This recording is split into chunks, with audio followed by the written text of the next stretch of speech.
Welcome to Monster Sports and Entertainment. Enjoy the show.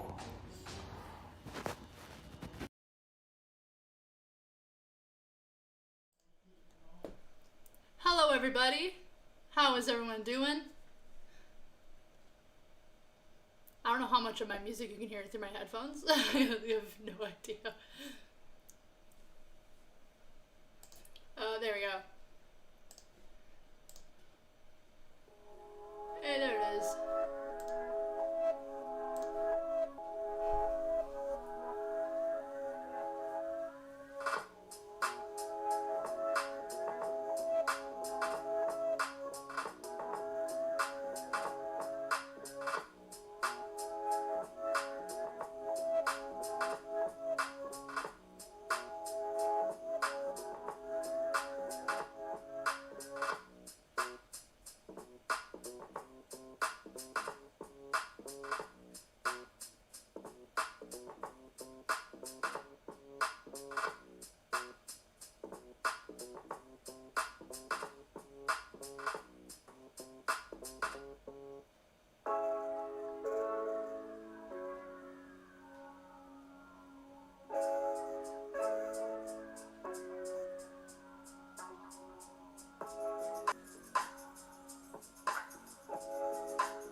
Why can't I just drink things? Lord. Ugh.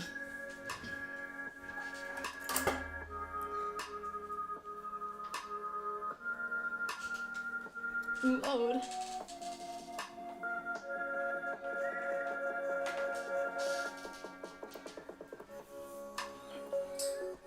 It actually worked the first time.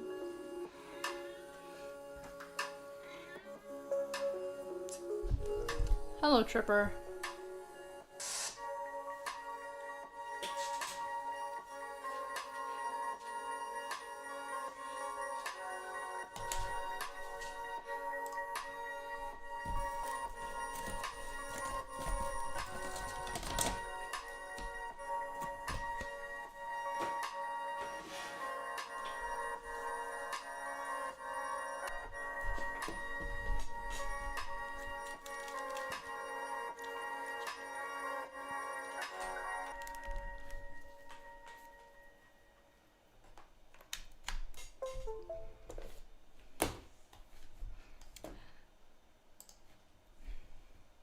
Welcome.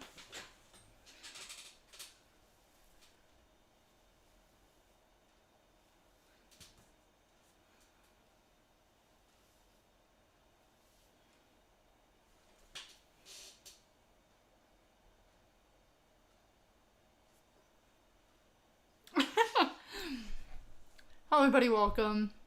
I'm her Molly. What's going on? How's everyone doing? Whoa, I just realized how zoomed in I am. Why am I so zoomed in? Oh my gosh, it's okay though. It's okay. I literally have, like, literally nothing's changed.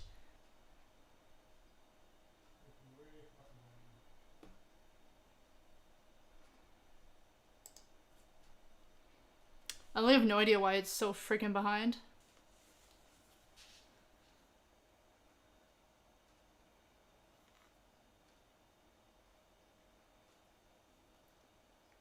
I have no clue why it's so behind. Literally not a clue. Literally nothing's changed. So I don't know why it's so freaking behind. Makes no sense.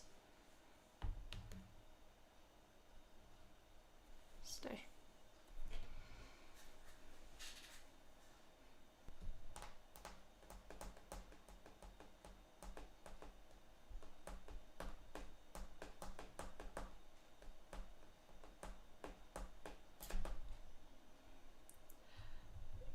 Could you saying error?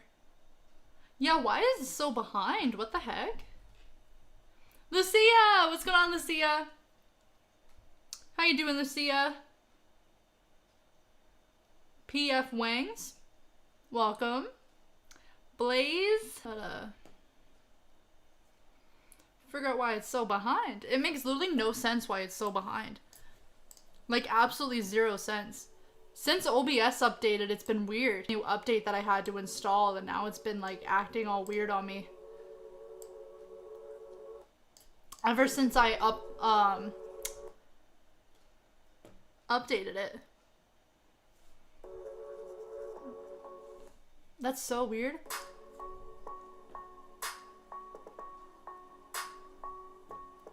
Oh, hi, TJ. What's going on, TJ? TJ was in here? I didn't see TJ. I didn't know TJ. Oh, what is going on here?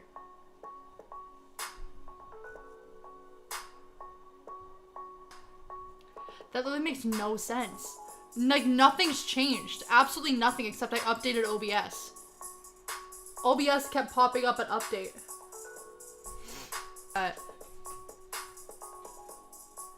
I literally have zero clue why it's so... It makes literally no sense because I haven't changed anything. As I said, I only updated it.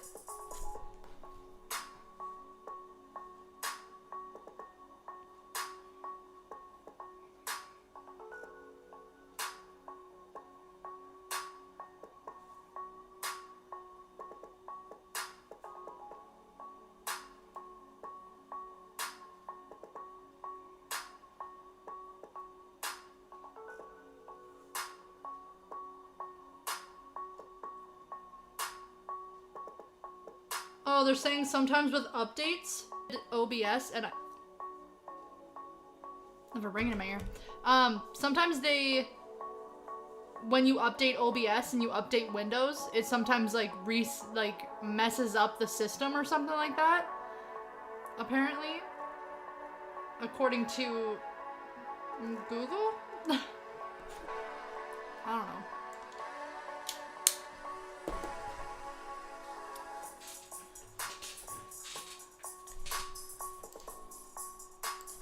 talk about anything? I do think you go to the Sportsnet app, you can be part of Hockey Night in Canada as we bring the country to us. Joe Thornton, who timely scoring with Kyle. Hi, Ron. Thank you.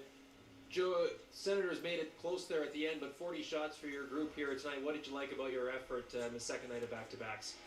They're talking to I think last night we had moments. Toronto where we were coach, I aggressive, believe. you know, Toronto Maple Leafs 60 minutes, coach we were from the really, game that really just happened. They aggressive just and, won. played at our tempo all night.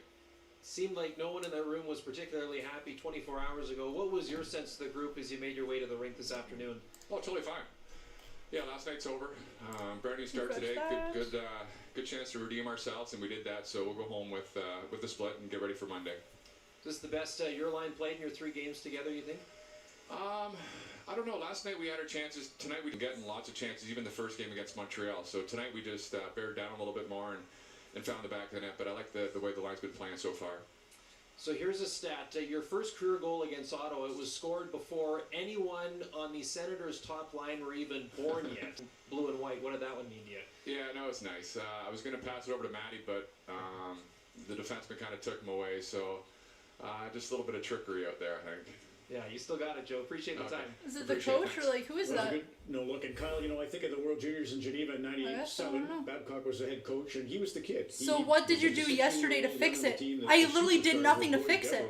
Nearby Seaforth and Alan McCall. It's on the settings that I fixed it with. That was what makes no sense. Well, it would be. It's 4 years, but you know what's Is that it is fixed. That's the issue. Coburn come over. They played for your World Is that it's Championship totally team fixed. tonight that were on your 2014 team in Minsk. So it's amazing how that Team Canada experiences. You just never forget it, and that's why the 97 for Joe. What do you think about it? I just think nice for Joe and nice for the Leafs, because after his first game with the Leafs, 18 and a half minutes, largely ineffective for the most part, and Berkey's saying they should move him off the line and put Hyman up there. It's nice for him to get rewarded a little bit tonight. Goal and assist, feeling good about himself, like we talked about in the pregame. You bring these veteran guys in, but they have to contribute, and Jumbo certainly contributed tonight. Simmons last game. You know, the thing about it too is if you look back at the numbers, the last few years, more in the offensive zone or touch the puck more in the offensive zone than any other Shark for the last 3 seasons. And now he's got to Makes no sense, but they're talking about Matthews are going to carry the puck, and he's going to be that more of a finisher. It's got to be an adjustment for him. Big night How you for doing? Montreal, David. Yeah, absolutely. So it's funny, the Leafs top guns got things done with Marner and Matthews and Joe Thornton combining for 3 goals and 7 points as we welcome in Kelly and Berkey. The Edmonton top guns, though, Kelly, really silented in this night. Silenced. 5-1 win for Montreal. Connor McDavid, Draisaitl held to just 1 assist. What did Montreal do? First of all, David and Brian, I just want to mention that in the pregame show, apparently nobody was listening to me because I said if Jack Campbell played well, I would play him again on Monday. So I'm ahead of everybody. I just want to make that point. But let's go to the Edmonton-Montreal game. And for the first time in a long time, I can say that I thought McDavid was a little bit frustrated. I thought Montreal did a... I had to mute that.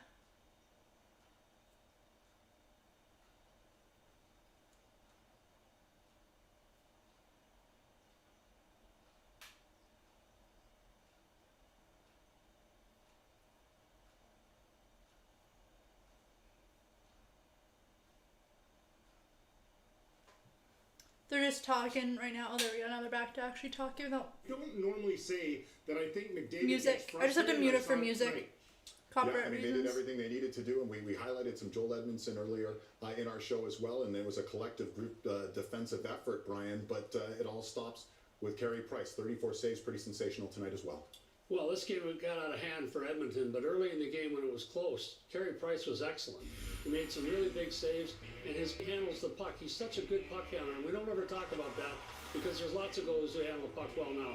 But he had difficult saves, traffic, shots from in close, rebound shots. He was excellent early. It's just a shame he lost his shutout late in the game there, but he was a difference early in the game. Their team speed and built up a couple of goal lead.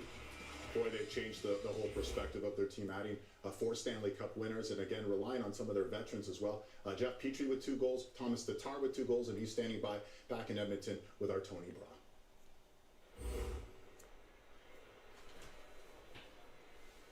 Going to one, what were some of the main factors in securing your first win tonight? I think we did our game plan from the start. We were to play fast, rotate four lines, get the puck deep. And I can't fix it now. I'm already live, so I can't fix what the problem actually is. Just picking up more and more. Because once I'm live, I can't fix what the problem is. 2 goals for you tonight and 3 goals on the season so far. Is it safe to say you're feeling fresh and good about your own game coming off the unique offseason? I was very excited firstly to start a season again. We all are missing hockey a lot, so this is awesome. We're back at it. There's going to be a lot of games. I think everybody's trying hard to be ready for that schedule, but for sure we're excited to be back and playing. Thomas, congratulations on the win. Thanks for doing this. Thank you so much, guys. All right, and Ron, if you didn't get enough there, we have Edmonton and Montreal on Sportsnet West again on Monday. We'll see if McDavid and the gang make some adjustments. Absolutely, David. It's cool because we'll also see this matchup we're about to witness, Vancouver, Calgary, 48 hours from now. And let's tee that one up. Rick Ballcott, Leslie now, and Chris Tanev. Well, Chris, 10 years with the Canucks, you know all They're about talking the rivalry between to these two Calgary. here. It has to feel a little weird, doesn't it? Yeah, I mean, I'm sure the first few shifts are going to be, like you said, a little weird. A little Played last different. time, now he's Obviously, on the I'm Flames. excited to play against my former team here. You know them better than anybody. What's over there? Veterans, a nice mix with some youth and skill and speed. What is the key to stopping them? Yeah, I mean, they, as you said, they got a lot of young. Really, they work extremely hard. They're not gonna give in on any plays, any pucks. So I mean, they're gonna play a full 200-foot game for 60 minutes. So I mean, we're gonna have to outwork them and play direct, play fast, and try to play in their end as much as we can. Good stuff. Thanks for this. Good luck tonight. Thank you. Have a good day. Nice guy, eh? He's a great guy. Your first partner here, you were his mentor, obviously, with the Vancouver Canucks, and just great to see him in the game with Calgary and Winnipeg the other night, Kevin. He was sensational. So what are your thoughts now? Nils Höglander, he's sprung out of nowhere, and Vancouver's got looks like a good club again this year. They do. And for Chris Tanev and Markstrom in particular, going from Vancouver to Calgary, there was a couple opportunities I had in my career to maybe be a Calgary Flame and have great respect for the organization, but they're bitter rivals that hate each other, and I could never do it. I could just never go to that side. So now that they're over there, I can't imagine what it's like playing against all your ex-buddies. And there's a lot of hate between these two teams, but, two players Yeah, that that's have to so move on. weird. They were very key in Vancouver's success last year. They're going to be great in Calgary. They're going to love him there. And then the Höglander kid, wow, he's been great. He made the team out of training. Keep clicking the wrong button. And Okay, there we go. Take all the time here, Ellie. I know you're staring at Hello, me, everybody. but Welcome to Monster I'm sure Sports you had a thought on Entertainment. him, I'm your but host, he was Molly. Don't great. forget to smash He that was thumbs playing up and on your way with both in. and he's making the most of his opportunity. Arch, I will wait my turn. how you doing, Archer? First of all, I'm trying to decide what's weirder, seeing Tanev in a Flames jersey or Thornton in a Leafs jersey. Like, they're both still mind-blowing to me. One of the things I thought was really interesting about Calgary the other night in the game against Winnipeg was Monahan and Gaudreau didn't get a lot of offensive zone stuff. They started, I think, double the time in their defensive zone. I want, or that's something that we're going to look at, and the Tkachuk line is going to get the O-zone. So trying to kickstart those two guys the way, really interesting deployment in game number 1. Yeah, and going back to Juice's point, I think as a player in Markstrom and Tanev, you just got to treat it as any other game. I remember going back to Florida saying, hey, I'm going back to kick these guys' butts, and I didn't have a point in, I think, the 10 games that I played against my ex-team. So treat it as another game. It's early on in the season. I think the 2 points are more important. More on this game, David. Yeah, well, the Vancouver side of the ledger is really interesting as well, Kelly. When you look at Braden Holtby, I mean, they brought him in for his experience. You guys show Brock Besser? But what does he mean with this team? Can y'all just show Brock Besser for a quick second? First of all, I think that he's going to work awfully hard with Ian Clark Don't to ask get why, his just game show back to him, where it please. needs to be. I thought he was excellent in his first start. Please show versus Brock the Oilers, Besser. but there's It's still like room 2 to seconds. improve. There's no question about it. The one thing I really liked about Holtby, that he's a worker. I know on the You know, Vancouver he's only Canucks, 31 years there old. He thinks he is has lots of time left Quinn in Hughes. the league, which I do too. But he's also going to be Quinn a Hughes is source on of it, I believe, information for right Demko, now. and I think that is invaluable. So Demko's trying to learn Brock the league, Besser. right? He's trying to learn about certain players, different And power plays, all these situations. So wouldn't it be fantastic for Demko to have a Quinn chance Hughes, to Brock learn Besser, Braden and Holtby Elias Pettersson. before And he Elias can say, Pettersson "Listen, is, you've been around forever. What is this I one believe he's the player do? rookie. How does he prepare? What does he do for deception on his shot? And so all these sorts of things, it's going to help both players. And listen, he's got the pedigree, of course, first in saves, first in wins since 2012, and now he's in that mentor role with Thatcher Demko. Brian, what entices you about this matchup on the Vancouver side? Well, Demko. on the Vancouver side, they're top Demko? heavy, which means Is they're that another thin. one? They've got some really exciting players. But with Heard my JT friend Miller talk about out, I Demko think they're before. really hamstrung. Now, when that happens, your bottom six has Oh, I need to to- tread water. Oh, they can't where's get the swept remote? away the ice. They back checked hard. I That's need the what they're gonna have remote to so do that I can from stop effort. the reminder Because from going Braden off, Holtby's 'cause it's a gonna good try to go goaltender, off. But Markstrom was all world the last 2 years, so they're going to have to come up with a great effort here. JT Miller's a big loss. Do you guys feel there's a lot of pressure right now, really quickly, on Pedersen, just knowing JT Miller's not there riding shotgun with him? Patterson. You're playing in a Canadian I market. There's don't. pressure all the time for me. Just the way he played in the first 2 games, he was spectacular. So I think he can adjust to any situation. All right, he's still waiting, of course, on that first goal of the season run. It was neat to see Quinn Hughes come in for Brock Besser the other night when Ryan Nugent-Hopkins hit him hard. Yamamoto wants to set up shop in the crease. You must love that, Kevin. Oh, yeah. You just wouldn't allow him to sit and look over I heard Denver the other night in Edmonton. Besser, and I was they like- have, a few leaders, but as Brian Burke mentioned, JT Miller is a loss. Yeah. What about Besser? What?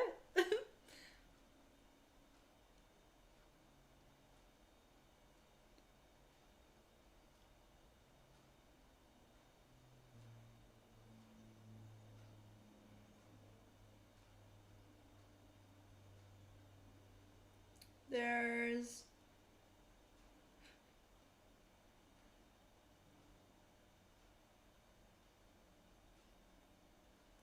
Demko is one of the goaltenders, and Holtby. But Holtby's on tonight.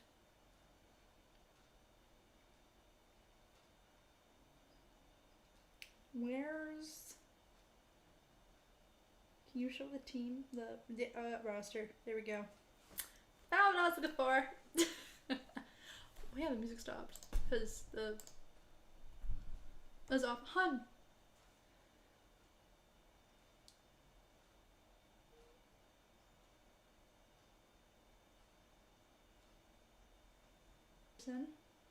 Brock Besser, Quinn Hughes are the ones that I mostly know. Yeah, and then I've heard about Demko. So Demko and Holtby are the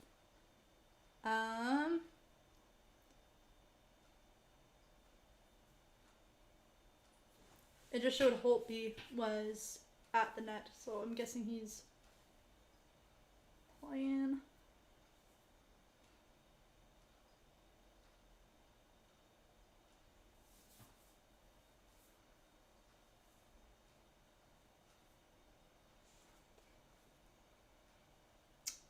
Yeah. See here.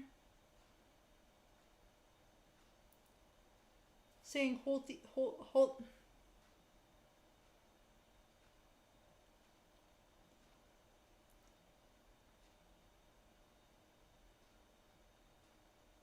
It's pretty even. It looks like it's gonna be like, according to the statistics, it seems that's gonna be a pretty even game.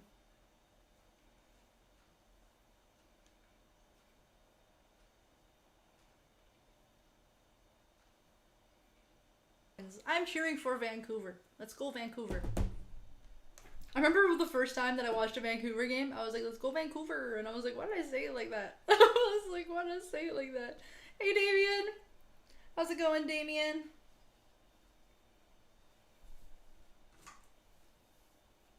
Keep my hat off. It's too freaking hot. Holy crap. My freaking hot flashes. It's okay, though. It's good. Oh, Willie Collins. Oh, crap. Stay on current program. Thank you.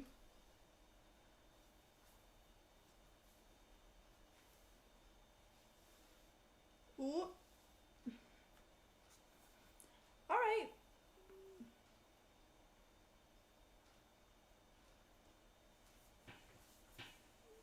Les Miserables. Miserable? Nope. I don't know how to speak French.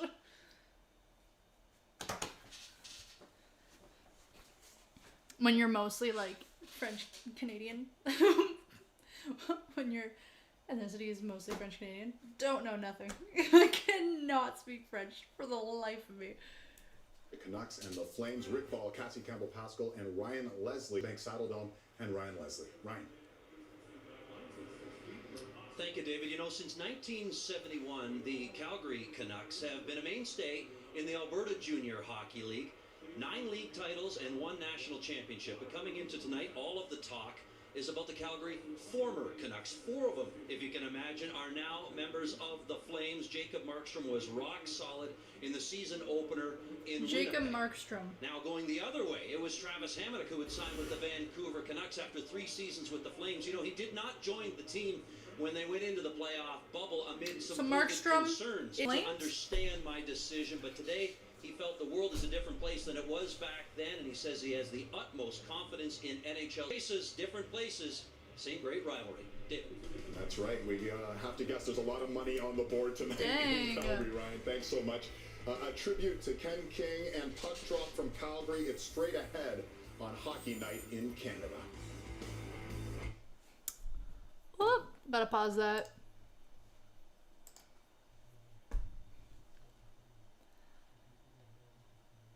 Great Canadian baking show.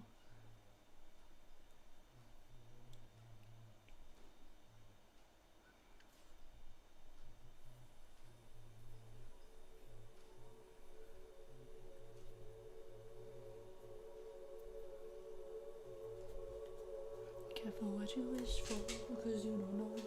Got the carry this far.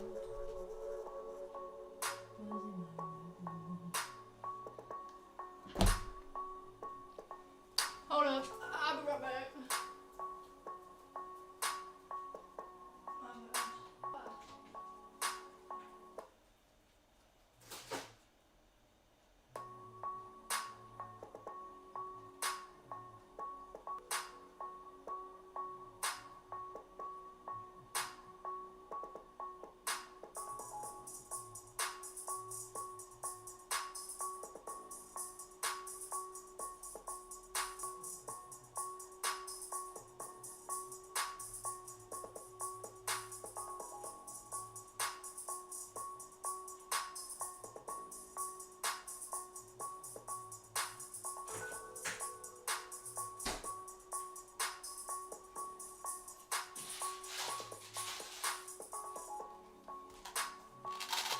The Tic Tacs. Also, I love this outfit. Okay, hold on. Let me pull my pants a little bit so I can show you all the fit. Alright. So this is the fit. I got my champions on. And I got my... This is the fit. I like wearing baggy clothes because they're very comfy. Look at my long arm. We were trying to watch a football game. It's hockey. This is the fit. These are thrifted in Southern Ontario and then sent to me by Thrift X Angels on Instagram. Go check them out. This was my friend's. They weren't wearing it anymore, so I took it. I was like, you're not wearing these anymore. Oh, my booty almost showed.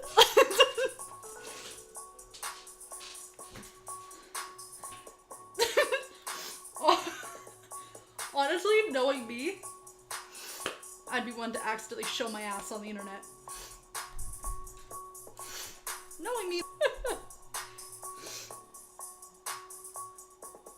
Hello, Stefan. Stefan Manberg. What's going on? From Sweden. Hello from Canada. Hello. Were you in here before? Because I said Stefan, and then I was like, no, wait. Stefan? Stefan? Either way, hello. I think I remember you from another stream. I'm not 100% sure, though. Glad you're joining. Yo, can I go like one day? Today, I was like washing my face, and I took out my nose piercing to, you know, wash it, and I dropped it on the ground, and I couldn't find it, and I was like, oh my gosh.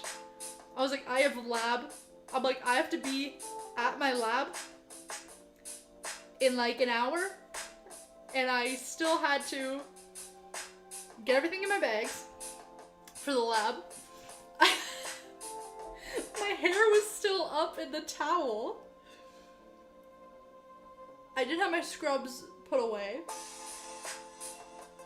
And yeah, I didn't have mascara on, nothing. And I'm there, crawling on the floor, trying to find a thing that was like less than a millimeter long. I found it, and I was like, thank you, God. I was like, blessed. I found it. Special tributes. It's all to good. Very important people to the Calgary All good. community. Ooh, we're playing AC/DC. Ooh, that'd be a pricey fine. Let's just getting ready for the puck drop on the ice. Let's go. Are y'all ready for this? Y'all ready for this? Y'all see that? Your girl knows transitions now. Oh, I don't have hair. I do have hair. It's just up. That was me giving sass and flipping my hair back.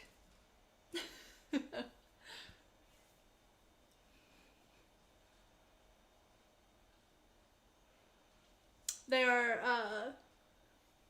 doing national anthems, and they are also doing a tribute to somebody. I guess he was associated with the Calgary. Why did I say it like that? Calgary Flames. Calgary Flames. Nobody ever says the A in Calgary. Really? Or like Calgary. And I was like, who says it like I was like, I don't say it like that. I guess he was associated with the Flames. Passed away last March, apparently they're saying. So they're just doing a little tribute video to him.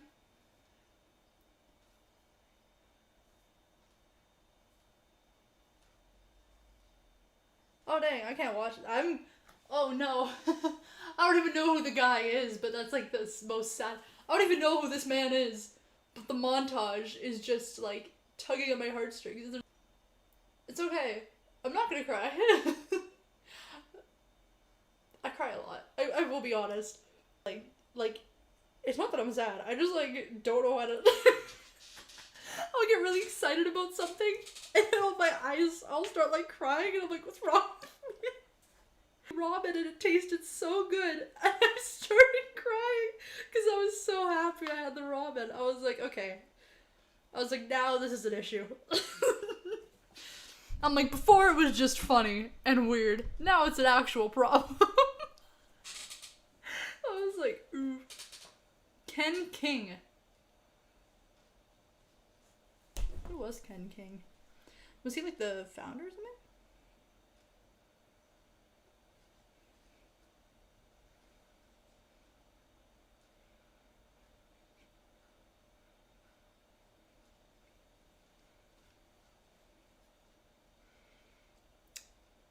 What was that? Canadian sports executive. He was the vice chairman of Calgary Sports and Entertainment, as well as alternate governor of NHL. Oh, okay.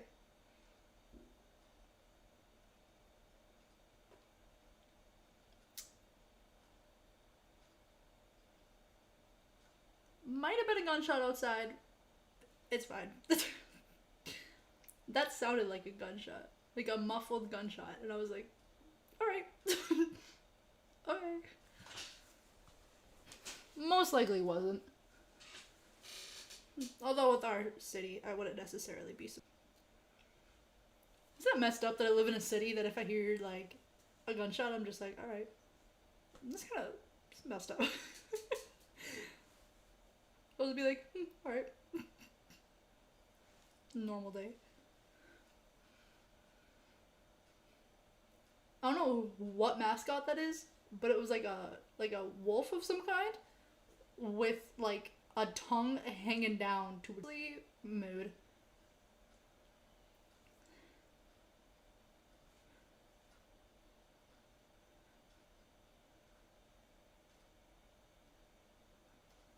They're just doing the national anthem currently. But the game will get started shortly, and then once the game actually starts, I will be turning on the game audio. You can just tell by the way that man was just singing. Oh! You know that man was so good when he was singing, because when he was doing that last line on O Canada, Stand on God for thee. What are you saying? Thee. His like mouth wasn't moving. He was just vibing out. And then he just goes and he puts his cowboy hat on. Braden Holtby is the goalie for today for Vancouver. Jacob Markstrom is the goalie with Calgary.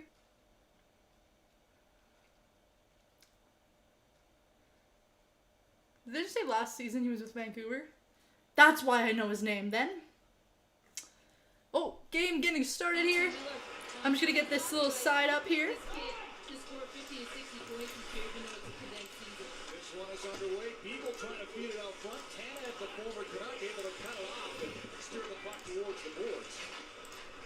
Oh, that's not correct. Back to the corner. Tana bumped by Beagle, the Calgary native, threw a hit there, but Johnny Gaudreau's able to hope he makes his first save of the hockey game. Giordano, Gaudreau feeds it over. Rasmus Ooh. just enough that Monahan couldn't get a stick on it. That's some room on the open side as well, but the Canucks able to get a stick in the way of that pass. Boy, Monahan had a wide open net there. I'm not sure if Tyler Mott got a little piece of him, but he had the wide open cage behind Holtby. Boop, there we go. I did it. Hopefully you guys can hear everything alright. Sped in, tip, no icing. Racing after it now. Pearson. Apple banks it around in the line for Horvath. Down for the line, but it gets past him and out to center ice. Alex Edler fires the puck back in. Edler's sitting on 99 career goals coming into the game tonight. Let's chip it back up, and there's the winding veteran back on the blue line. Retrieving with control as he finds Schmidt, the former Golden Knight. Pearson flanked down by Kachuk, and he's back on his feet from the Flames at the puck. Backward feeds it across, and Valimaki takes off with it. Takes it in on the right side with a shot on goal. Hope he turns that away with a stiff punch. Oh, is my... Yep. In comes Bennett, takes a bump. My Wi-Fi's off. Where did it go? Where did you come from? Where did you go? Where did you come from? Cotton Eye Joe. Nesterov throws that in front. Henderson able to knock it down. Circles the net under pressure from Bennett. Drops it off to Schmidt. Canucks able to settle. Why does it do that? And Rick Sam Bennett moved up on the line with Mangiapane and Backlund, and they're in the offensive zone early on their first shift of the game here. Jeff Ward made that change in the third period in Winnipeg in their opener. Let's go, Vancouver. Bennett started that game playing center on that fourth line. You know, it was pretty amazing. Only 3 other Calgary forwards had less ice time than Sam Bennett, and Jeff Ward knows that's just not good enough. And I really like him at center, but with Lindholm playing center, it's hard to get him the minutes. So I like this move by Jeff Ward early here in the season to put him at the wing. Dominic Simone out for his first shift as a blend and dress in the opener against Winnipeg. It'll be a nice and call at Vancouver as the whistle blows just shy of the 3-minute mark in the opening period. You know, one thing about the Flames defense this year is you're seeing them really elevate and get into the offensive zone. And this play from Anderson to Monahan just misses. It's all started by Johnny Gaudreau, who comes up the blue line with them, and that opens that lane to Monahan on the other side. Nice job by Tyler Mott. Yeah, you called it, Cassie. Mott did a good job getting his stick in the way. That might have been a tap in for Sean Monahan. There we go. Let's hope this works. Let's see. Kewen feeds the puck around Edler on the far side, and he'll fire a pass where it's knocked down at center by Gaudette. Kewen dumps the puck and heads off on a change after the icing call. Flames working out, Tannen to Levo. They take the pass, gets it back, he works it in now with Gaudreau. Here's Gaudreau to the back end with a shot, and he put it wide. Comes up the boards, Beagle chasing on its center ice. From his knees, slots it into the zone. Flames clear an open wing. Back goes Quinn Hughes. Terrific rookie season. Hughes able to fire a pass on the far wing to Mott with a shot, and that's gobbled up and hung on to by Jacob Markstrom. Well, Elliot Friedman talked about it in between games. Markstrom blocking. You know, he felt that the goal. Flames Damn. needed to get Johnny Gaudreau, Sean Monahan in the offensive zone starts. Well, this is just a nice little play by Josh Levo, who I thought had a decent game in game 1, but you can tell my hair is still just damp. Feeling a little bit more comfortable. But Johnny Gaudreau, no question, has his legs going tonight. face-off win for Horvat. Does that a My lot. hair's still damp, and I showered at 1 o'clock. Pearson's back on D. Mangiapane trying to pull it around. A good play. I got some Pearson thick gets hair. second there to tip the puck away. And his pass is off the mark, and that'll be an icing call on Vancouver. Icing call on Vancouver. The fan wall is alive and well, and plenty of Flames fans watching around the country as Calgary and Vancouver do battle here on Hockey Night in Canada. Yeah, the numbers from coast to coast to start this week of the NHL have been really good north of the border and south of the border, and people just looking for some entertainment and get them through these tough days that we've all faced dealing with COVID. Chuck throws a hit on his former teammate Travis Ooh. Hennig, and the puck comes back to the point, and that's deflected out of play. So You know, the Canucks Ball are a out. little sluggish. You know, this is their third game in Ball 4 out. nights, and I know it's early Fuck, in the season, Lord. but still, you know, I do that's so the many whole different way to start sports on the this season channel. as They're all well. starting to A little jumble bit up in my travel brain. between, nothing too much. How does this happen? Just you can Every tell that time. the forecheck of the Calgary Flames here early has got them back on their heels. and these two teams, Scotiabank, San Alone on. No. Doesn't know what it wants to do with itself. Damn. Initially stopped by Holtby, ricocheted wide, and as the puck was played back into the Calgary zone. Well, Nate Schmidt was all over Matthew Tkachuk, just trying to keep him to the outside and boxes him out. And I'm not sure if that actually hits Holtby's stick or if it hits Tkachuk's helmet. It's Nate Schmidt's helmet. It goes right across, and luckily didn't ricochet into the back of the net behind Holtby. Nice job by Schmidt, though. Even though he takes one off the melon, he boxes out Tkachuk so he can't get his stick on. There we go. Canucks lose Chris Tanev to I Calgary, fixed but it. pick up Nate Schmidt from Vegas, and they have high hopes for number 88. What a character guy to have in the room, especially when you lose Tannen. Giuliano struggling with the forecheck of Jake Tannen, able to get it out now in a race for the puck. It's Lebo who'll get there first. No icing. Throws it in front. A good play by Schmidt. Ooh. Got his stick in the way and steered that puck out of play and out of danger.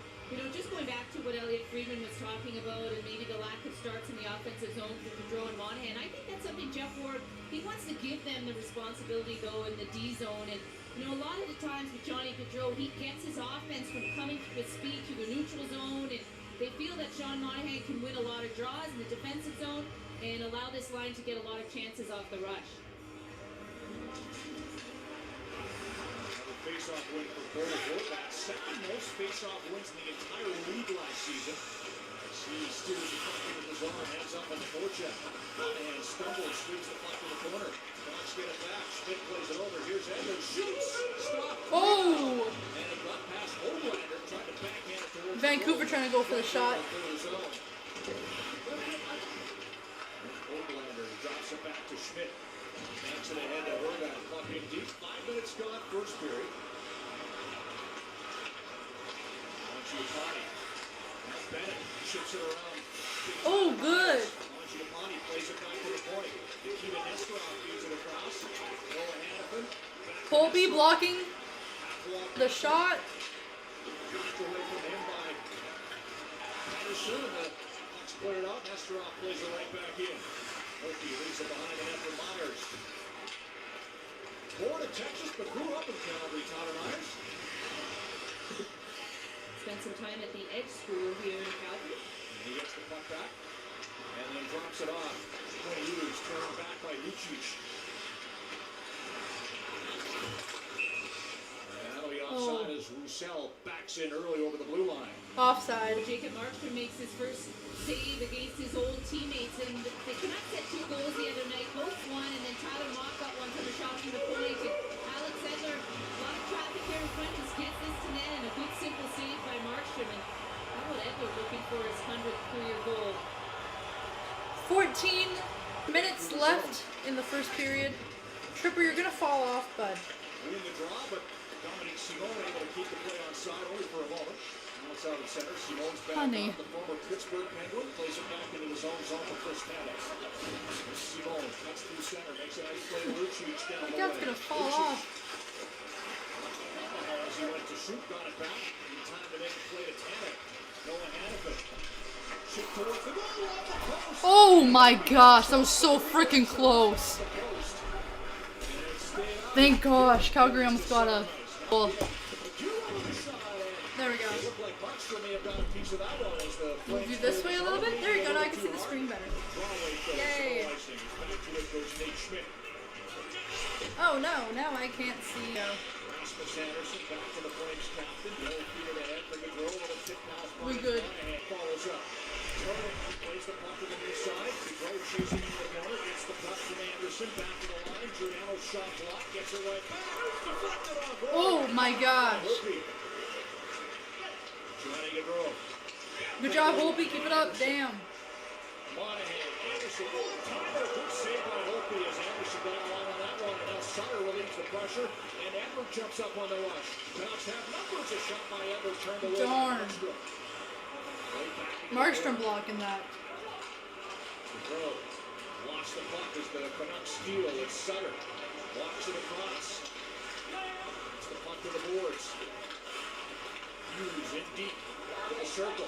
Trying to get out front. Not able to clear. Dubé chasing and pumping with Hoglander.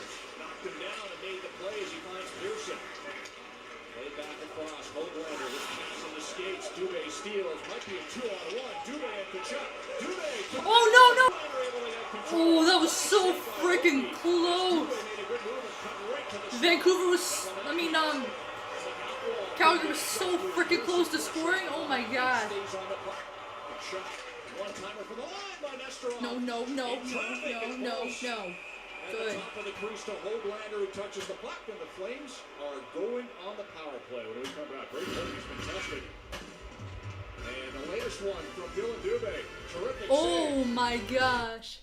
Who got in there? Pearson got in there to stop the... Oh my gosh, that was so close. This starting to? Yeah, this side's already gone. Need to get another table there. Oh.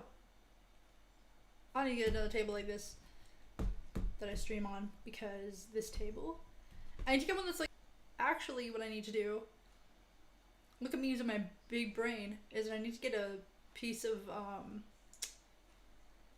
like a small, like, block, like this big, of wood, like just like a little wooden block like that, like just like really thin, so I can put it on the corner, so then it like puts pressure more evenly onto the table, rather than all the pressure onto one spot and causing a hole in the table. That's what I need to do. Also be nice if we can get something to put underneath of it too, like a little block to put underneath of it too.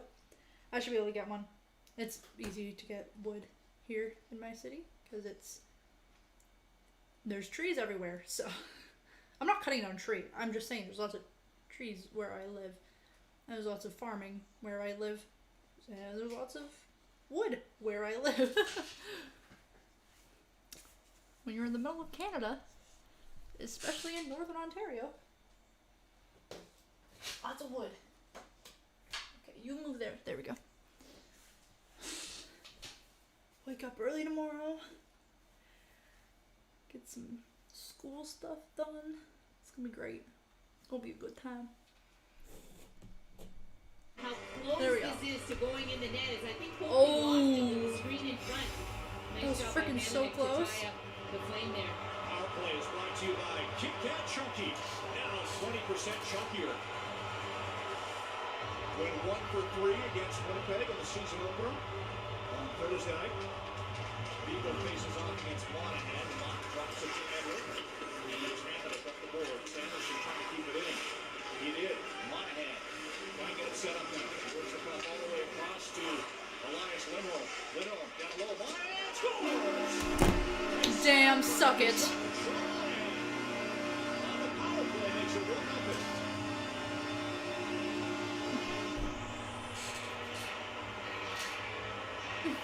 You know, one thing on the Flames power play that Jeff Ward wants a little bit more of this year is some attack from up high. You can see points a little bit higher, and you can see Damn it! how much time Lindholm has. Calgary just scored on the power play. Right side flank. Damn He it! has the ability to hold it. He brings out the check. A good little screen in front by Kachuk, and he gets the pass out to Monahan. Damn. Just a perfect execution. That was a beautiful execution, but I don't like it. A lot more time to make that play. Damn. To convert, Monahan gets his first of the season. Damn it. Comes into the year as the Flames goal scorer in history. And that was some nice tic-tac-toe passing. You know, and Kachuk just has this knack of Holy, the freaking Bills are dominating the Ravens. 3-17. Well, that's not dominating, but like that's doesn't get himself tied up too often. good. I want the Bills to win. Let's go Bills. The Bears.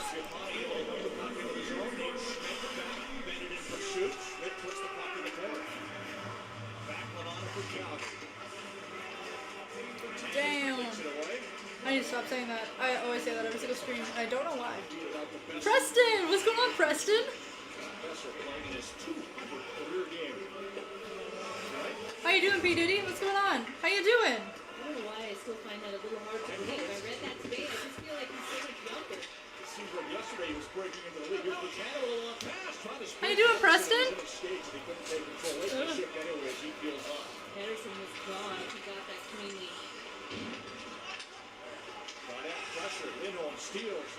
Can y'all just like zoom in on Besser? Sorry. I'm kidding, by the way. Maybe? Not really?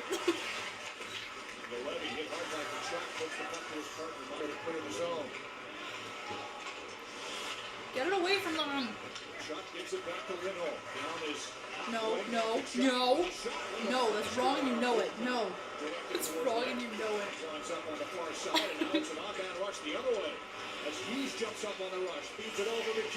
Damn. Don't say that. I keep saying it. Gosh. Diddly darn. I will not say that ever again. I apologize. If Mike was watching, he'd be like, please never do that again. Stopped by Markstrom is able to cover up with 9:43 to go. Here in the first period, Sean Monahan gets his name on the score sheet with his first of the year. The Flames up 1-0 on Hockey Night.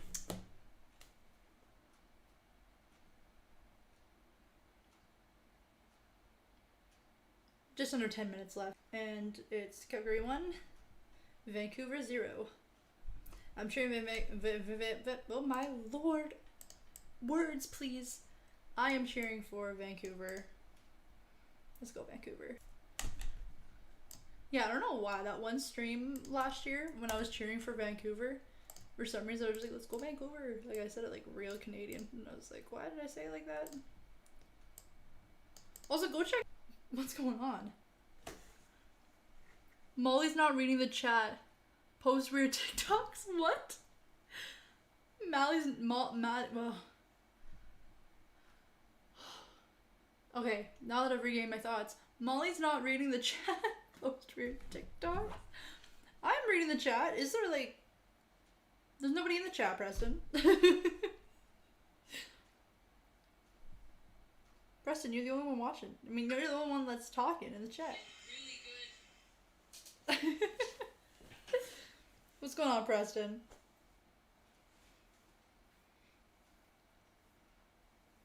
How you doing? Tripper, what are you doing? Oh, I'm adding that into my... I just went on YouTube quickly to see the chat, and I keep seeing all these football hype on my page, and I'm like... And then I go down a rabbit hole, watching a bunch of football compilation videos. I've watched so many. Oh my gosh, like on Ding Productions or whatever, but watching like all those. There's this one other highlight channel that just showed up.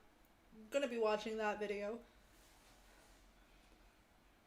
I'm getting more and more and more into NFL, and honestly, I'm not mad about it. Not mad about it at all. And hockey too. I'm beginning to get into hockey more too. Put up the boards for Tannen, feeds it across, and Besser drops it off. Elias Pettersson over to Brock Besser. Pick it up as it bounced off the wall. Yes, let's go Besser. Canucks have to revert. Jake for Tannen. Down the wing, backhands it in. Away from Giordano. Sweeps it around to Anderson. Trying to feed it to Kaplan. That was tipped, but now the Flames break out. Here's Bennett with speed, working it on Myers, who forces him wide. Tony Hughes from behind the net, but able to make a play up the boards. Puck is able to feed it back to Tyler Myers. Long pass out the center to Besser. Makes a nice play. Finds Pearson into the zone with a shot. Oh, damn. Got in the way. Oh! Dylan Dubé. That Calgary man just got tripped up. That's off the stick. Just wide of the goal. And beat the check. Get the damn puck away from them. Takes it back to Tanev. Winnow. Tanev activating as he looks in it deep. Dubé out his. Intercepted. Alex Edwards skates it out and now Pearson. Oh, damn. Hands clear. Schmidt just off the bench. Fires it across to Travis Hamonic. Here goes Hamonic. Is it deep? Markstrom sweeps it around. Levo waiting for it. DeGrow tips it back. Anderson puts it behind the net. To Valimaki. The center. Here's DeGrow down. Carries in. Johnny DeGrow. No. Good. Me every single time I watch it again. No. My gosh. Force a turnover. Johnny DeGrow. Indy. Josh Weedle sweeps it back to the point to Valimaki. Fires one cross. Off to DeGrow. Back to Valimaki with a long shot at the traffic. That was Oh my gosh, good. Figure is so close there again. Figure should not be getting as close as they have been.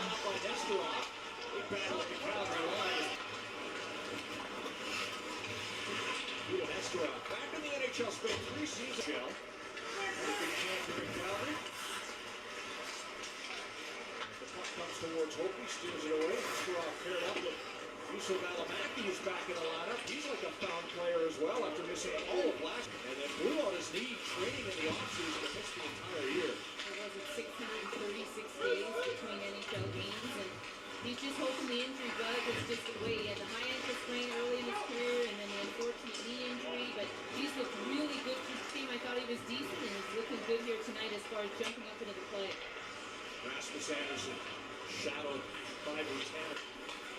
I haven't been commenting a lot, by the way, this game. Just because I don't... Oh. Come on, come on. Saved by Markstrom, who's able to hang on. Damn you, Markstrom. And now a message from the Chevrolet Good Deeds Company. Commentating as much on this game as I would other games is just because I'm still getting, like, used to, like, hockey and, like, its whole rules and stuff like that. Letting the professional commentators do their thing, you know what I mean, while I'm just vibing here, you know what I mean. Just wide as he batted it over the air. That's good for Calgary in his first period. Dubé, Lindholm, and Levo, and Kachuk, pardon me, as they head off on a change. Noah Hannigan racing down the way. Looks around Edler in deep. What? Hannigan to reach in and poke it away, though. You know, the Canucks had the Pedersen Oh, no, line out shoot, for damn it. offensive zone face-off, and this is just the way the first period's gone. No, I keep clicking the wrong damn Out button. of the zone, and here's where the Flames back on the vortex, so it's almost like survival. Bennett pokes the puck back to Nestorov with a shot. Holtby makes the save. Edler backs the rebound to the corner. Edler coming out to Sam Bennett, got a stick in on Edler. And the Vancouver Canucks will be going on the power play, trying to get some momentum headed in their direction with 5 shots. Sorry, I'm just whoopsies. Oh, jeez, what did I do? Applying your setting. What? Oh, can I change it to that? What the heck is it? Capitals.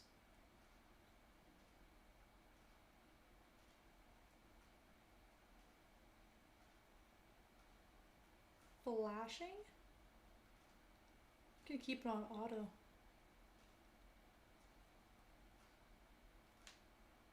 What did I just do? Whoa!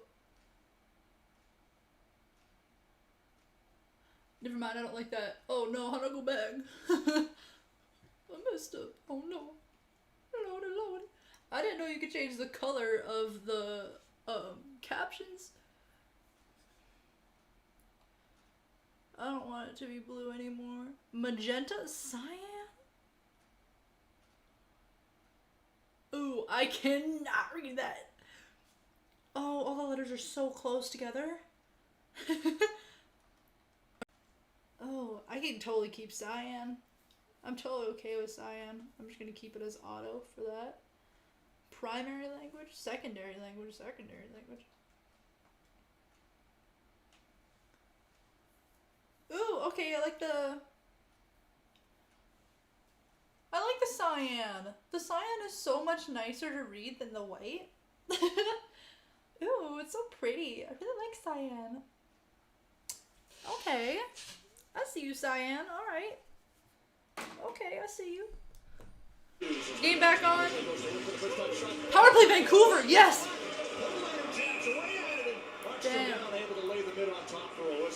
Hey Markstrom, could you like Overlander kid and just how you like he's not been do your so job, effective please? early on so far. He's already got his first Yeah, career thanks. goal. And look at him in front. He's not a big guy, but he's just not afraid to battle in front. And he's hard to kind of move out of position, as you can see there. Damien RBC, what's going on, Damien RBC? And Travis Green just loves this. How you doing, Damien? Jordan Stockey gets a chance on this first power play because JT Miller is out because Ooh, of COVID protocol. Damien. So, There's a Damien in the chat. He had a pretty good look there, and Calling you out for your name. You're watching him shoot in warm-up. He's got a really wicked shot, too. And there's going to be another penalty here to the Flames. High stick on Backlund. Yeah, got a stick up into the face of Hughes. That's work it in. And then put it on goal as Markstrom covers up. So a minute 22 left in the Bennett penalty, and Vancouver with a great chance to tie this game with a 5-on-3 coming up. And the penalties kind of got the Flames in trouble the other night in Winnipeg in the second period. And here it is here as Backlund just kind of reads this and spins away. The stick does come up, and no question, that's the right call. And for the Vancouver Canucks to have not much going, now they're going to have a 5-on-3 opportunity to get their legs back underneath them. Horvat facing off against Vancouver has a two-man advantage at this point. Freaking right score. Here's Hughes. Henderson. Down low, gets it back. If Vancouver doesn't get anything at this point with a two-man advantage, I'm gonna be so disappointed. Like, damn. Play across to Hughes. Vancouver literally has a two-man advantage at this point because two of Calgary Flames Makes a play to Hughes. Now Besser. players got a penalty, so they're both currently in the box right now. Besser. Horvat with a shot blocked by Canada. Come on. Gets it back. Hughes resets. Henderson fakes the shot, passes to Besser. Had to pick it up off the boards. Hughes. Come on. They work it up closer and closer. They save by Markstrom. Oh my gosh. Oh no. And that'll draw a whistle as Oh jeez. the stick as play came to a halt. Overlander kind of took a swing at it as he saw it. I think Flames just got their. Oh. You can see right at the end of the play where Mark Giordano just takes a high stick from Horvat. Mistake. Play 5-on-3 continues. Besser with a shot, and Markstrom able to fight that off. And steer the Darn lead it. over the glass with 32 Oh, there's seconds Besser. left in the first Calgary penalty. Rick, I'm Hi, always Besser. curious when an old teammate is the goaltender, where do you Sorry. shoot? And we just saw Quinn Hughes on the power play shoot blocker side. And The only person on Vancouver. Hughes. Besser. Back to Hughes. Besser. I saw the Besser documentary. Cross for Pedersen. Look at pick it up off the boards. Down low and flat. Go, go! Damn! Guys! There's a two-man advantage. You can't get a damn goal, please. To Hughes. Pedersen in front with a pass. Horvat tipped that, but steered again. There, yes. Boom! Go, go, go! Damn! Yes, there. First penalty over. Hughes. With a circle now for Pedersen. Back to Quinn Hughes. Fakes. Besser. Put it through the crease and out the other side. There's Besser. Hughes shoots. Blocked by Derek Ryan and cleaned up by Sam Bennett, who's out of the box. After his penalty, Damn! puts it all the way down the ice. 10 seconds left in the Michael Backlund penalty. Made up to Myers.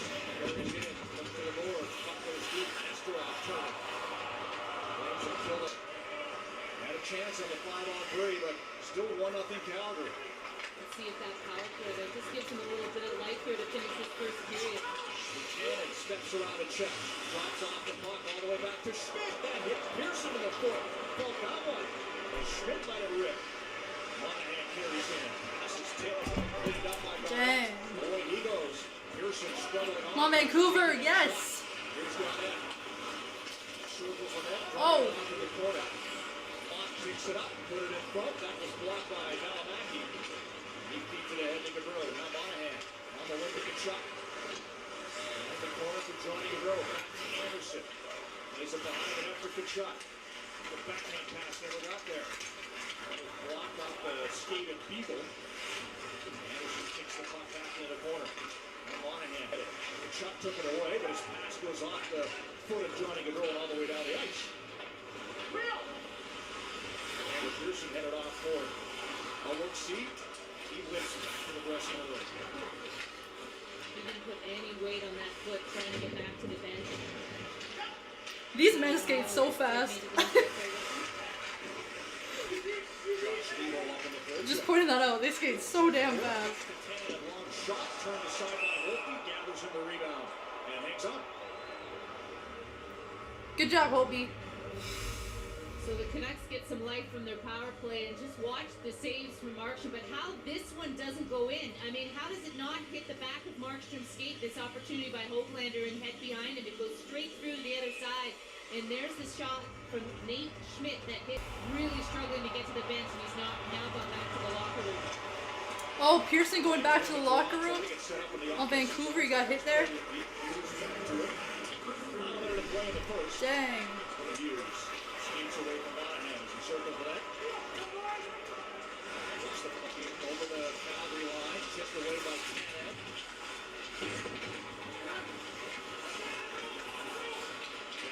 Cuts off the board. Leaves the puck for Hamilton. Hughes. Now Horvath. Backhand pass in front. Just out of the reach of Rousseau. 30 seconds left in the first. Able to gather it in. Johnny Gaudreau winding up out of his own zone. Rowe. Man on a sharp angle attempt. He's trying to clear it, get some help. Little pass back. Giordano will retreat it. The puck cleared his own. Now it's Sofa sticking out of play with 12 seconds to go in the period.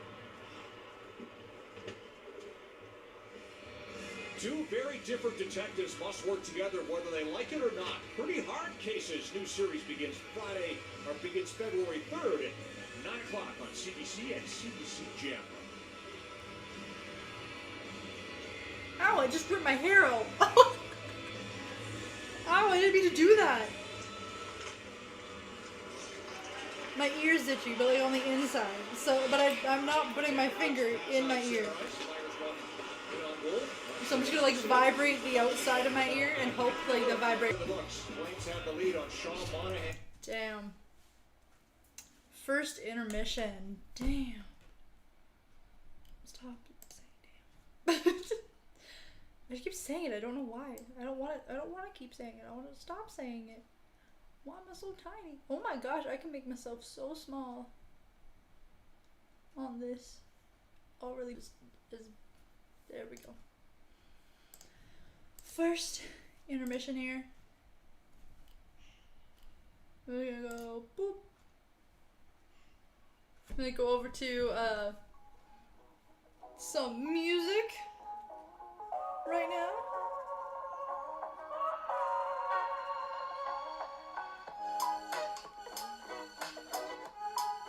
Welcome to the Molly halftime show. This is not halftime. This is the first intermission. Welcome to the Molly intermission show, where we do weird random things and talk about random but it's okay.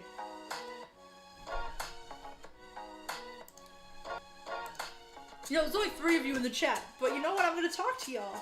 Y'all 3 who are currently here. I'm gonna talk to y'all. Even if you guys aren't talking, I hope. Why did that just happen?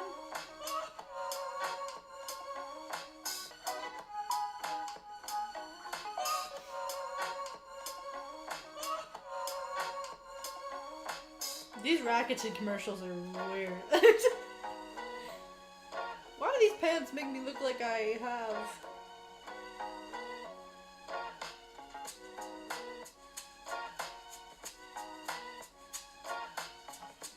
something? These pants make me look like I have something that I do not have. which is a penis. There's no way of saying it.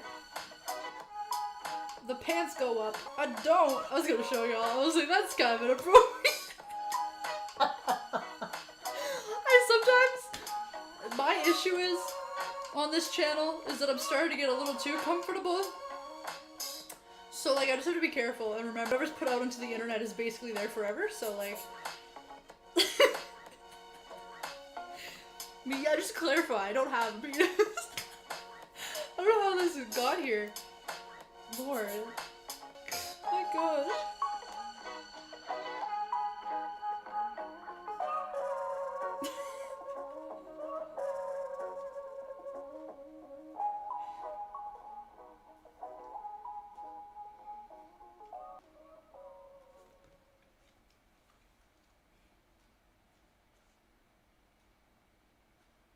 It's not gonna play the next song. Wait. It's the first intermission, so usually they show highlights or they like talk. So like, let's see if they're. See if we can get an update on his injury status. And we see Elliot Anthony Pearson. Kelly's in Calgary, and let's begin with Jacob Markstrom. Great period, Elliot. In this movie before, many times, Jacob Markstrom coming in and holding their team in when they're under duress. The problem is tonight, along with Chris Tanev, he's doing it in the red uniform. And, you know, this 5-on-3, the Canucks will probably look back at some of their chances and say, we didn't do as good enough a job as we probably could have, but the chances that Besser had, a one-timer, a great chance off the face-off, and Besser went to a couple of different locations on Markstrom's body, as Cassie pointed out. Didn't matter. He stood strong, and he saved them late. Kelly. You're right, Elliot. And, you know, the funny thing is, you know, he's looking more like he was the goaltender for Vancouver last couple of years. I have to tell you, I went to the Cheers. You guys can see my cup now. And Markstrom didn't look quite as comfortable. I thought he was pretty good in Winnipeg on Thursday. Third period, I thought he was getting more like himself. Because usually, why did I hold it like this? That was such a risky move. How far in this early season? They're 2 for 4. And as Cassie said, Lindholm is the key on the power play. So he plays the right flank, and that's very important because he's a right-handed shot, and he's got a terrific release. Okay, there's a little bit too much. And he's got a terrific release. Monahan knows that, so he's going to get him back to Lindholm. He reads it, finds a perfect seam pass to Johnny Gaudreau.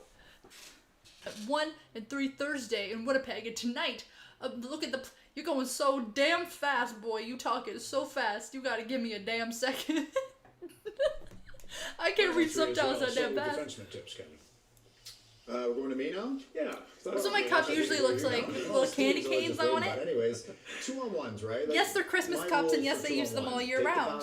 Fight me about it. Find the rebound. And just not to pick on Tyler Myers here, but when you're going to slide, which I like to do, I'm a big guy that likes to slide, you're supposed to slide feet first to the near side post. And here, Mizey, great play here. Mizey, that's his nickname. Big boy. And look at his feet, though. He slides into the corner. He doesn't allow himself any chance to recover. It's a great move. We'll give you that. But I think he has to be a little bit more patient on that play. How do y'all stop in skates? Because I've always used hockey skates. Like, my entire life, to my knowledge, I have never worn figure skates once in my entire life. How do you stop in hockey skates? How the frig do you stop? I tried to learn so many times when I was younger. Can't do it. At all. Do you know what happens when I try to stop in hockey skates? If I go to stop, my foot just goes, my foot just stops, gets into the ice, and then I go flying. My grandfather tried to teach me. He was like, okay, I'm going to show you how to stop on skates now that you can skate without the little holdy bar thing. He's like, I'm going to teach you how to stop. So he tried to teach me over and over again. Didn't work. Grandfather couldn't teach me how to stop. He's like, don't be scared. He's like, just do it. And then I'm going to go. It's so simple. And then he's watching me. He's sitting. This is like an arena. A skating arena. He's on the side. And he's watching me. And he says, what are you doing? And there is like nobody on the rink. I'm just chilling out there. And I book it down the arena from one end of the rink to the other end of the rink as fast as I can. And I run into the boards to stop myself. And he says, why are you going at full speed down the rink and then just running straight into the boards to stop yourself? And I'm like, because I can't stop. And he's like, at least try to slow down. That's okay, that makes sense for me, you know, but like, kidding, by the way, I'm totally fine up here. Okay, well, I am. Anyways, but yeah, I just run full speed into the boards, and the boards would just take all my impact of my body, of my young child, like 11-year-old small little Maddie, booking it down the rink. Other side, and I would just like hit the board each time I came back, and I was like, why do I keep going back and forth like that? That was a satisfying noise.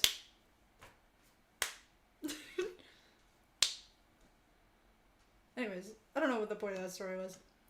I can't stop. I can't stop at skates. And if there was any sort of damage to my brain when I was like, I'm surprised I haven't got a concussion. I might have had a concussion. But like, I don't know, it was rough. So, yeah. It's great. About to go to commercial break. Rescue that. Like, Laine played a great game the other night, so his teammates can't complain. He didn't pout. We're talking about the scored a Jets couple right now? goals, he had an assist. He got involved in a little bit of a jam. So he kept his end of the I bargain, do. so no one can complain. But Dubois so far has had a slow start. And I know one thing, if I'm sitting in that dressing I don't know room what I'm doing and I with see my this life. guy Anyways. wants out, when all the rest of us are happy to be there, I'm going to worry about him. I'm not jumping in Hey, to find someone for him. I'm going to wait Hey, to see Uncle how Rob. he handles it. So far, Uncle Rob saying go he's handled it Calgary. poorly for me. Hey, Vancouver. His Oh, I'm Lions cheering trade for value was Vancouver. going up, if nothing else. Last night, Flyers post-game, Jake Voracek spitting some venom at a Philadelphia reporter. 2 games in, Jake, how different does the season feel, if at all, given the circumstances of the off-season and the condensed schedule and everything? Doesn't matter what I say, Mike. You're gonna write fucking shit every time, so it doesn't matter what you say. Yeah, it feels different. I mean, we got 4 points out of the first 2 games. I wasn't even gonna answer Is your that question mailed? because you're such a weasel. It's not even funny. Next question. That sounded like you in a show meeting. I mean, basically. I got a kick out of that. I love the Travis Konechny's face was the best part of that. What do you make of this, though? If you're Chuck Fletcher, one of your star players in a public setting like that, you know, a lot of 4-letter words there. Do you like it? Is it? I would never rip the media when I worked for teams, but I don't think players, coaches, and GMs are required to endure endless abuse at the hands of any one writer, any 2 writers. I have no problem with them lashing out. I'd say lose the profanity. This is a family show. But if you want to rip someone's face off, go ahead. This guy probably. I would too. Chuck Fletcher I don't have care. a word at all? Like, you basically said he's got to tell him to tone it down a little bit in that sense. Well, I guess the league probably had something to say about that too. For context, of course, Jake Voracek was upset about a Philadelphia Inquirer reporter who had written a number of negative columns about him. Tomorrow, we could see an interesting situation play out with the Florida Panthers. Keith Yandel, 866 straight games. He's right now the leading Ironman in the league. He might be a healthy. It is messy, and I think there's conflicting stories about how this was handled. He claims he wasn't told. The GM says he was, but the story broke in the media. And if that's how it broke, that's pretty disrespectful for a player of this magnitude and this long-serving time in the NHL, and a quality player and a quality person. So, to me, it started off on the bad foot, and it's in the wrong foot, and it's probably not going to end nicely now. Second in line in the Ironman streak right now, Phil Kessel, believe it or not. The man stays healthy and he plays. He scored a couple goals today. That's to the point with Brian Burke. Speaking of goals, Sean Monahan, what a start for him and the Flames. 1-0. Cool. I'm gonna be coming back now in a second. That made me too dizzy. Oh my lord. I get so dizzy so easily. It's so bad. Ever since I was a kid, I got dizzy super easily. It started more around the time when I hit puberty. I don't know why. But like around the time I hit puberty, so like I was like 12, I like all of a sudden like started getting super dizzy. I don't know what it was.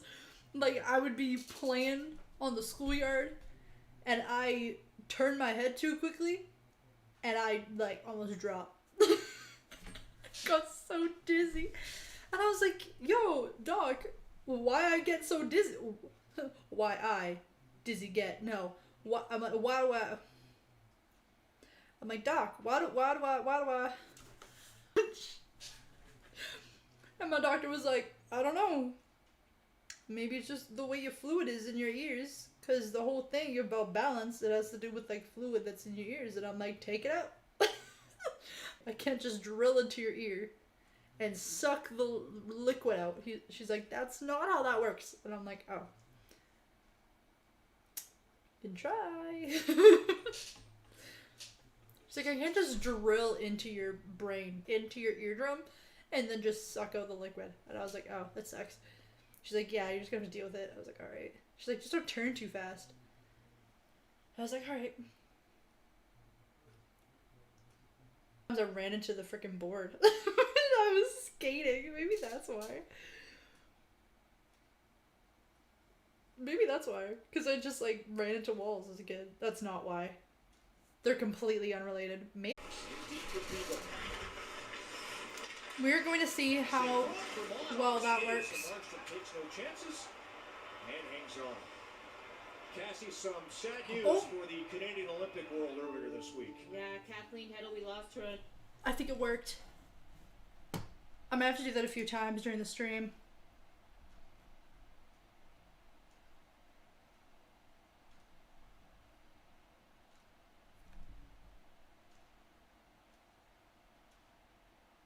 I think I fixed it.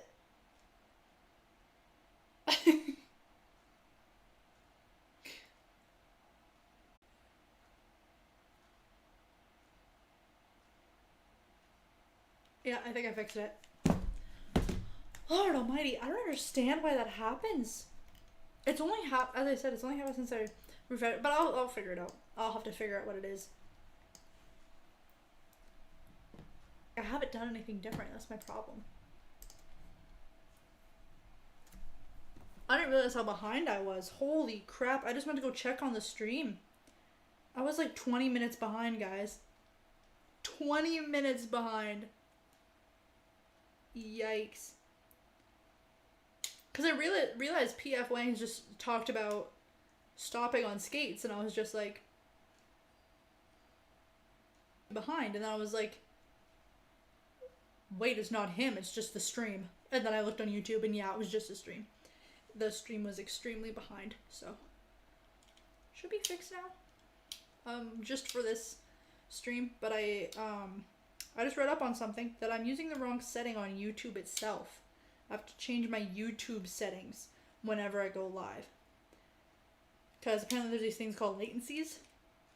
And I was told to put it on low latency, but they're saying to put it on ultra low latency, so there's not as much of a, you know, like, there's not going to be as much of a delay as if you put it on low latency or on normal latency, and it's going to be more live than it originally would be, and also apparently it's supposed to help with connection between OBS and YouTube. So I'm going to be trying that out as well. The only downfall is that you can't have closed captions on it, but I don't think I put closed captions on anyways on these videos, but like, yeah, well, I'm going to be trying that out next time and seeing how well that will work.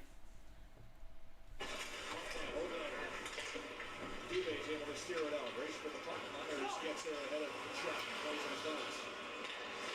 Overlander carries in.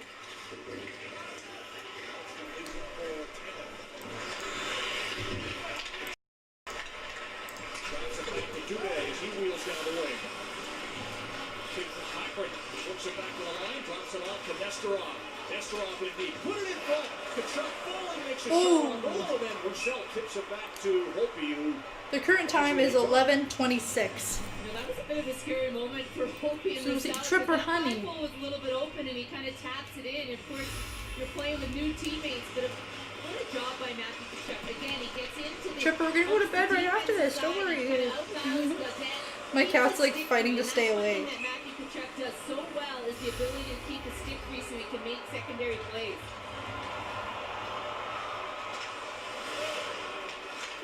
So now back it for Josh Levo. That's where the leads are in. Levo will take another one. Took it off the skate, fires it off the boards and out. 20 shots, 16 by the Flames. Levo trying to shot it. Another flop on Mott. Valimaki covers up. Yuso Valimaki spent a ton of time with Alan Selby and Kevin Wagner, just getting him back to be able to play again after a serious knee injury. And of course, Kevin Brady stayed and trained all of last year and made sure that he was going to be 100% as he gets some instruction from Ryan Huska. And Alan Selby, who's the strength and conditioning coach in Stockton, spent a lot of time with him as well. And credit to him for being part of the reason why he's able to play again. When there's like nobody in the chat, I'm just like, ASMR time.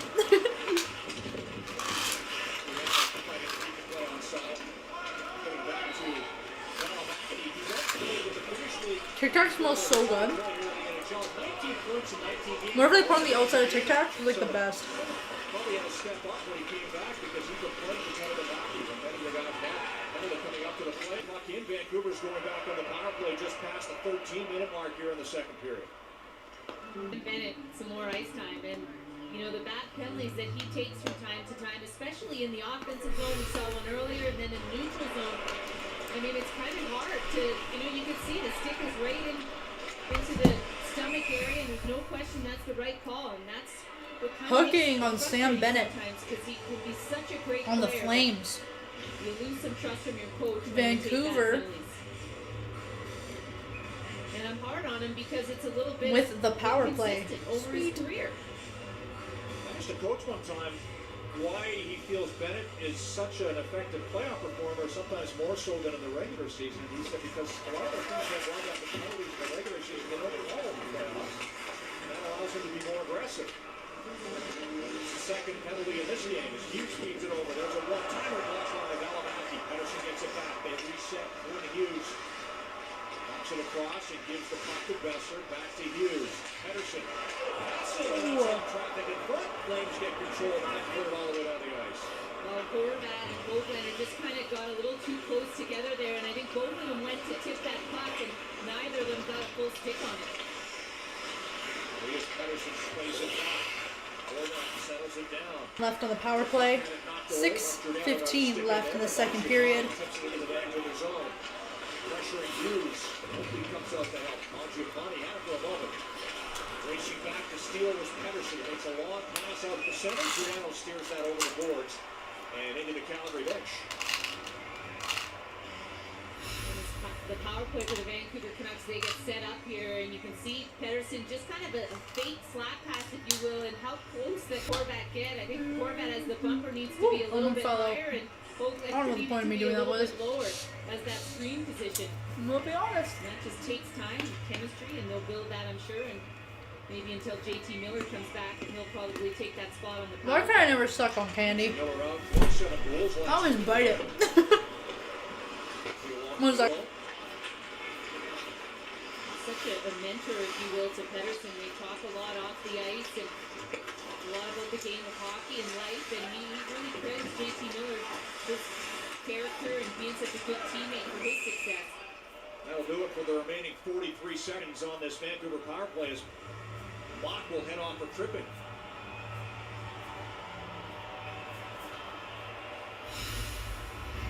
And there's just a lot of penalties in this hockey game now, which makes it even tougher. And just Mott just kind of turns around, and there's Derek Ryan's foot. I mean, it's not like he was looking for the puck or anything. That was just an unlucky call against Mott, but the right tripping. One again. But there's been so many penalties here that it's, you know, tough at both benches just to get that momentum, to get mates. And here we go with some 4-on-4 on Vancouver. So now the Flames have a power play, and it's 4-on-4.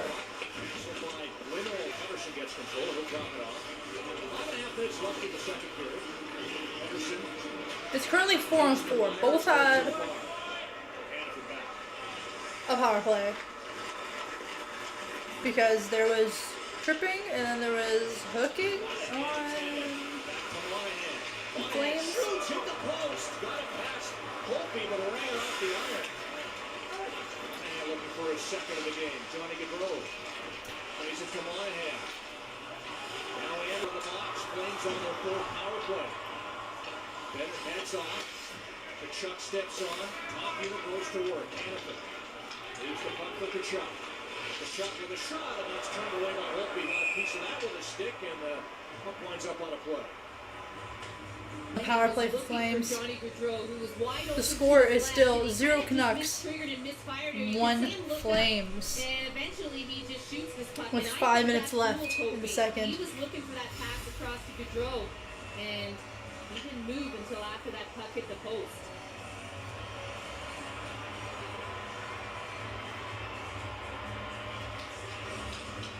Suddenly wins the draw against Lindholm.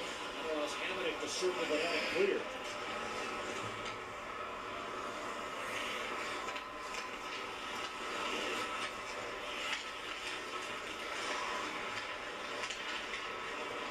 Gaudreau brings the puck through center. Monahan plays it to Anderson. Set up. Anderson across to Kachuk. Rasmus Anderson. Now Kachuk. A little tip by Monahan right on goal, and Holtby there to. You know, Kelly Rudy was talking about it, just the different looks that we've seen so far from the Flames power play. And, you know, this one, it's Matthew Kachuk that's kind of on that higher flank. We've seen Johnny Gaudreau there already. We've seen Elias Lindholm, and Sean Monahan just doesn't get enough on this. He's going for that far upper blocker side. Second unit on, Giordano with the puck, gives it to Dubé.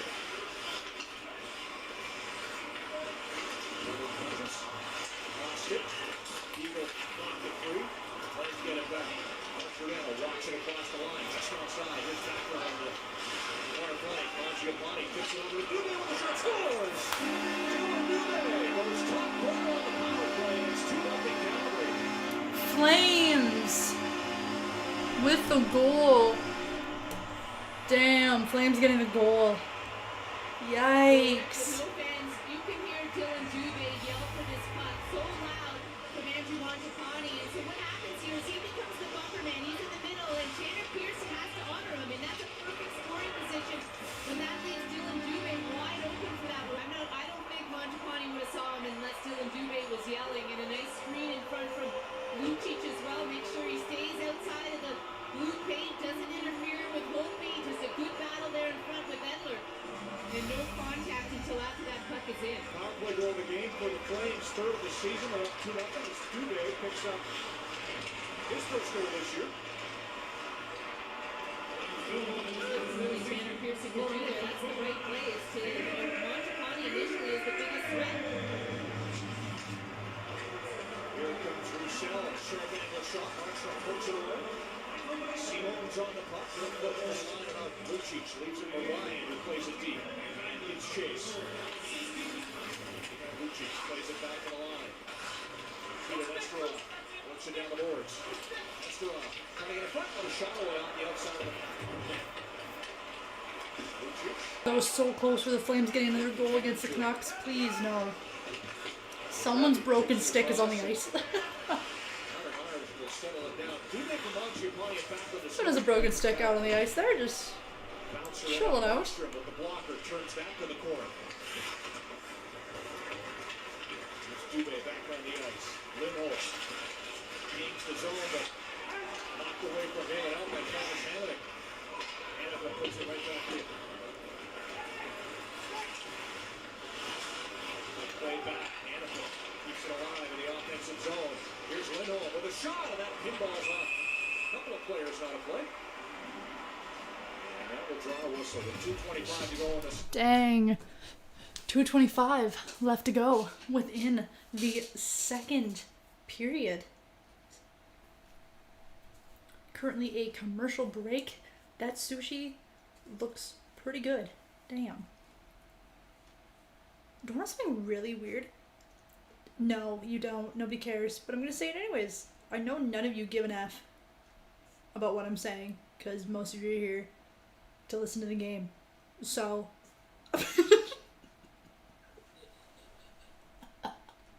Yo, why don't I just, like... I didn't mean that. But it's true though. But I'm just saying, like, I was like, yeah, none of y'all care about what I crave and what I don't crave for food. I mean, maybe you do. I don't know. Your life. But anyways, I don't know why I just said so rude. I am not a rude person. That just sounded like I was such a bitch. I didn't mean just for that to sound like that. Oh, it just slipped out. I'm so sorry. I'm not mean to sound rude. But I appreciate each and every one of you being here, by the way, just so you know. I appreciate you guys all so much. But I haven't really been craving things like I normally do. Usually I crave food, but like I haven't really been craving anything lately. And it's really weird because I always have something that I crave, but I haven't really been like craving. Which is like really weird. Like I've just been eating because like I have to eat, but there hasn't really been anything that I've been like craving to eat, which is like really weird. Oh, never mind. Oh, never mind. Now my mouth is watering. I'm thinking about dinner tomorrow. I just started thinking about dinner tomorrow, and then I was like, oh, that was a complete lie, man, because I just remembered what we're having tomorrow for dinner. I'm gonna be going live with it too. So y'all will see. But never mind, I am craving something. And that's tomorrow's supper. Never mind. Years ago, and Kevin Jackson was still a Canuck. And it was so cool back there on the blue line as a rookie. Jackson says he plays like he should have a cigarette dangling out of his mouth. And as the puck is frozen. I'll never forget when he scored the overtime winner against Minnesota and just how excited his teammates were for him, and obviously it clinched the series, but just because it was him, you know, just a special guy. And you know what, one thing about him on the P59 last year, but because of the familiarity, I think just read the play so well and was in such good position. And that's an advantage of playing your old team. As a free agent back in October. I think he's going to really help the vocalness of the Flames dressing room. It is kind of a quiet room. Looking for a bounce out front. Besser checks at the puck. Overlander bumped by Monahan, but stays in the battle. Scores 3. Girano there to Levo in behind him, but he's able to poke it out to center ice. He keeps doing some of that vocal leadership, and I think Anderson, as well as he's gotten more comfortable. All the way across. Girano takes the puck, makes a pass to Gaudreau, and now Levo will wheel through center ice. Johnny Gaudreau all the way. Looking for support. Nowadays they're starting to change though, so puck's whipped around the back line. In front, looking for Bennett. Stick was tied up by Hamilton. Now a shot gets through. Hopefully makes the save and then gathers in the rebound. Kim's Convenience is back, and Appa's plans to make life easier are not okay with UMA or security guards for that matter. New season begins Tuesday at 9 on CBC and CBC Gem. I hope I fixed the. Oh, I'm blurry. That's what I see with my glasses, by the way. What you're seeing right now is basically what I see with my glasses, but worse. There we go. But it's worse with my glasses. Because I can't even make out facial features. It's worse than that. Parkins. Oh, we got the hiccups again.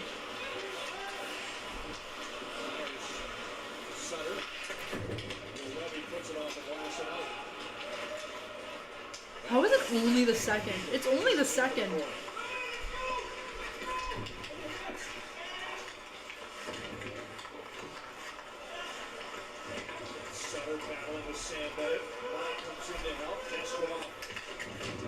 Oh, because it says that I've been live for 19 minutes, because that's when I refreshed it to try to make it better. So it's 23 seconds until 14, 13, 12.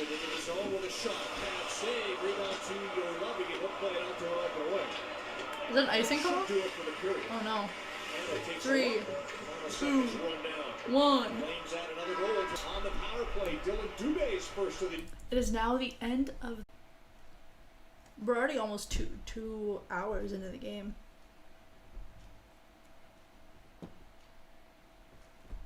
Hello everybody, how's everyone doing? I'm your host Molly, by the way. Welcome to Monster Sports Entertainment. Don't forget to smash that thumbs up button on your way in. Subscribe if you haven't already, hit the bell for notifications. Today's a very quiet stream. It's a very quiet stream today. I mean, makes sense. Because, you know, football's on everywhere. And everyone's like going nuts over football. Obviously, I am too. I'm about to go check it right now. Oh my gosh, who won? The Bills won! Yes! Oh my gosh, the Bills won. I'm so happy. Oh, yes. Frickin' right. Okay, that was the AFC divisional round. Oh, the other AFC? Is it also AFC? What up? Hold up. Oh, we don't even know who's going for the... Okay, so we know Buffalo Bills. Okay, so Buffalo Bills and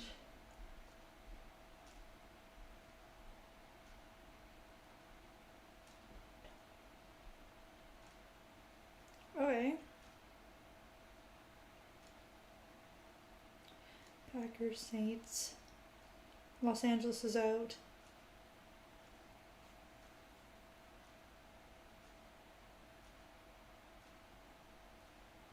Wait, what? Packers and Bills. Saints, Bucks. What am I missing? Oh, right there. That's what I was missing. So, okay. I got it now.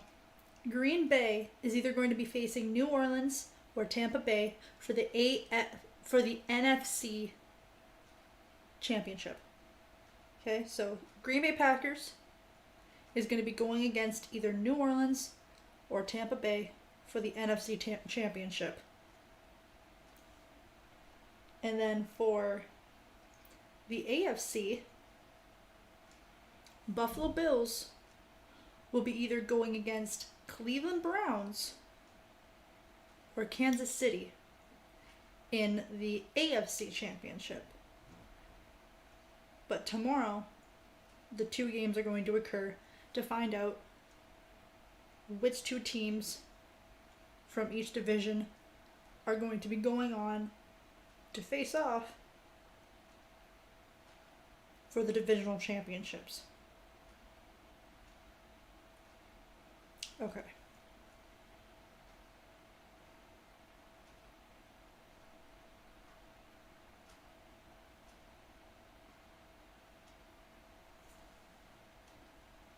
Let's see if there's music playing. He's stretching it out the zone here. A little bit of music He knows when playing, to but it's jump, not like... He knows when to stay back. And most of all, he knows when to block shots. I don't know if it's loud enough. Gotta be careful with copyright nowadays. Don't want to go to jail for accidentally playing some songs. I got a lot on him, but one of the things that he's obviously a very skilled shot blocker. It's one thing to have the courage to be in the lane, copyright but he's laws got are getting great more strict. anticipation, as you Don't saw want to in that accidentally play broadcast at one something time that right I at the didn't know end. was He gets in copyright front of it, and and I go that's to jail for contagious. it. His teammates see that, and then they want to do it. Let's talk about Dylan Dubé. And number 29 is the number in hockey right now. Nathan McKinnon, Leon Draisaitl, Patrick Laine, and here's another one. Yeah, well, you're putting him in that group already, Yes. Aaron, after a couple good periods. But I was probably the only guy who didn't talk about him in the playoffs, but he had an exceptional playoffs for Calgary, and he looks like he's taking that next step forward. A lot of speed, a lot of skills, a young guy. Sometimes with these young guys, it takes a while for them to be able to play with the confidence to pull these moves off that they did in junior or they did in college, but he seems to really have that confidence, or at least have found it. Here he kind of loses the puck a bit. He's in a crucial role on the half wall here, and he's just a beneficiary of a great pass by Mangiapane. But again, puts that shot right in the little corner where he has to put it with Lucic on front. He's playing with a lot of confidence, a lot of skill right now. Kelly. Discipline. You know, too many penalties. Not a ton, but too many lazy type penalties for me from both teams. And Calgary, it started with Bennett. He gets caught with a holding penalty. Then back then, I understand high sticking typically is accidental, but still 2 minutes. Then Hannafin, 2 minutes for holding. And then lastly, Bennett's going to get hooking. And so when you do things like this, you put yourself in trouble. You know, the one thing, and also for Vancouver, they're doing the same thing. There's currently Pearson with a high stick. the second intermission. Hoglander is going to be interference. Mott had 2 penalties, hooking and tripping. But the thing is, Jeff Ward said last year, and I really agree with this, you should only be taking about 3 or 4 penalties at the most in a game. And that's after only 2 periods, both have 4. And again, you have to eliminate these because I think the power plays are too dangerous. Kevin, it's 2-0, so Vancouver got back in the game a little bit because of the great work of Bo Horvat. Yeah, and one of the things that Bo takes a lot of pride in is face-offs. It's the first battle of the shift, and he's good at it, right? Something that maybe is a little bit of a carryover from the Manny Malhotra days, but he's 14-6 so far. He wins in defensive zone, offensive zone, a little bit of a technical thing of why he's so good. Notice how he doesn't quite try to beat the guy to the center of the dot. He goes past the dot and then comes back with all of his momentum and leverage. You see it right there, right? He's not trying to beat the guy to the puck with speed. He's going past him, and he's using his strength and power to win that puck back. But he's a guy that's why he's on the ice at all times of the games, because you need him to win the faceoff, and he's good at it. With maybe a little on that, and certainly the earlier games up to David Amber. David. All right, alongside Brian Burke and Elliot Friedman, let's start with a little Vancouver roster news, Elliot. Well, one of the things the Canucks have been looking at is can they put some players in Canada because their American Hockey League team is in Utica. It looks like they're working on something with the Manitoba Moose, which is Winnipeg's American Hockey League team. Nothing finalized at this time, David, but it does look like the Canucks are working on getting some players there. All right, good stuff there. Berkey, to the point you made a point of saying you didn't get great return maybe for your Pavel Bure trade. It's been met with some reaction. What happened? Yes, the tentpole asset that came back to us in that trade was Ed Jovanovski, who texted me, I thought Bure was your best trade. Nice try, Jovo. There you go. You spoke of the earlier action, Ron, and there was a nice little double dip which came your way earlier. Canadians and Oilers on Sportsnet in City first. Also, I think I fixed the stream. Look at the presence and the I don't really know if I fixed the stream or not. I think I did. Bounced off Koskinen right back to Petrie. 1-0 halves. They weren't done by a long shot. Check this out. Philip Deneau to Thomas Tatar. Now this is a goal scorer's goal. Upstairs on Koskinen glove side. I don't know what I did.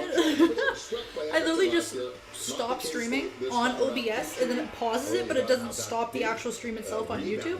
And then I just change the number back and forth, and then I just go to start streaming again, and then it just resumes the stream. It's really weird. I don't know. Jake Evans follows his shot. 4-0 halves, and then the exclamation. Look at this move. Opens up Koskinen, goes 5-hole. 5-1's your final. Price 34 saves. McDavid, Draisaitl held to just 1 assist. Brian, you said you like Montreal to win the North Division. You're loving what you're seeing from this group. Well, the changes Marc Bergevin made to this team in the offseason are significant. Now they've got skill and depth up front. They're deep down the center position. They've got a big, ugly defense. They added some toughness. I picked them to win the division, and I still do. You know, one thing, David, you talked about the Oilers' goaltending. They've only got 2 healthy goaltenders right now. They have 2 more coming in. Troy Grosnick on waivers today. Olivier Rodriguez coming back from Austria. However, they won't be available to the Oilers at the earliest until the 27th. I hope you guys can still hear road trip. So Edmonton's going to be looking at what they're talking about. I just had to turn it down just like a little bit because and Toronto to see if they can just get them by it's the late. next couple of weeks. It's almost midnight. Play again Monday on Sportsnet West. Meanwhile, on CBC, it was the Leafs and the Senators' second time in 2 nights. Senators with a shot, and Nick Paul off the shoulder, back to him, buries it. He's been playing great. Beats Jack Campbell, who's making his first start of the year. 1-0 sends, but hold on. Great outlets pass. Brody to Marner to Jumbo Joe, and we're tied at 1. First goal has a leaf for Jumbo. Check out this hit. Batherson buries Nick Robertson. More on that in just a matter of moments with Elliott. He was shaken up and he would leave this game, didn't return.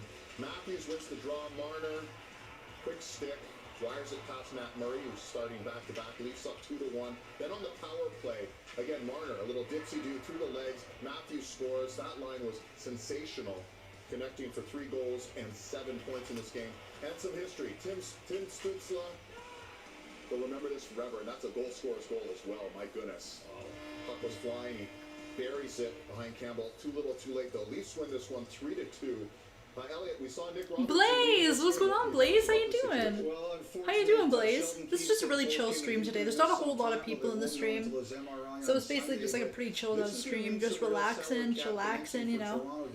You know, Robertson's salary this year is $822,000. Relaxing, watching the game, chilling out, having a good time. If he goes on LTIR, that's basically all what the this game Maple is. Leafs are going to be able to put on LTIR and expand their dancing here. Whether it's emergency recalls or risking someone on waivers, they're in a bit of a tight spot. And Berkey, a pretty good bounce back though for Toronto despite the injury. Yeah, I think they played a really good game tonight. I thought their big guys stepped up. I thought their depth guys played hard.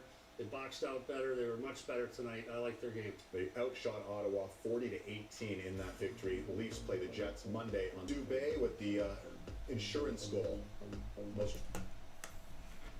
Lucky night. I had to turn off the music that was playing because like I'd be playing music in the background, but I had to turn it off because I wasn't sure if it was creating a problem with the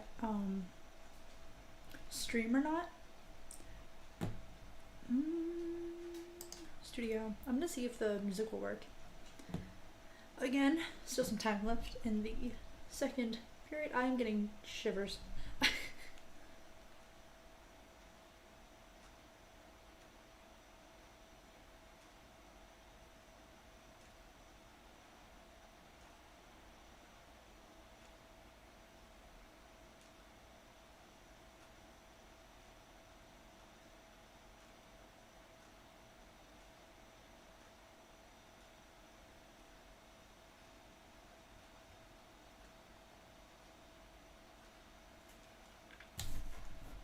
Let's see.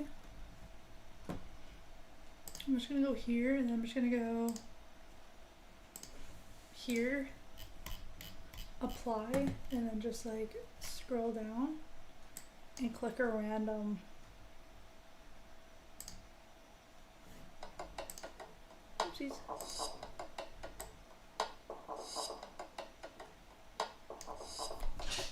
I just clicked a random. This wasn't even the one that I clicked. I didn't even click this.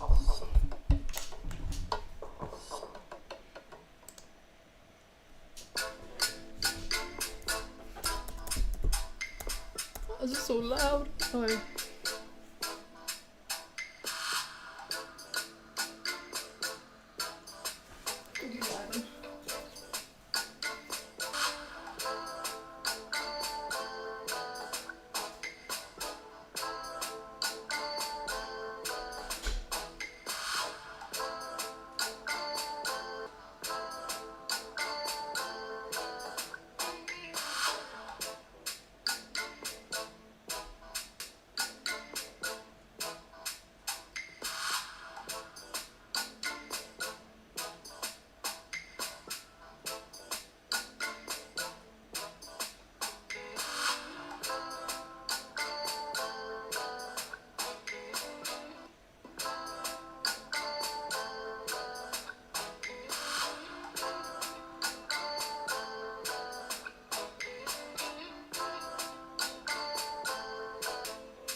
'tis midnight.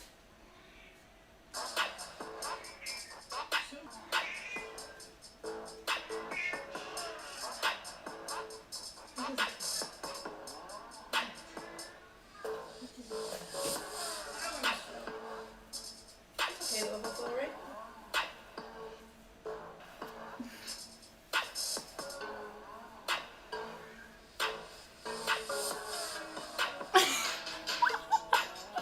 I don't know what I'm doing. Oh, I almost flashed you.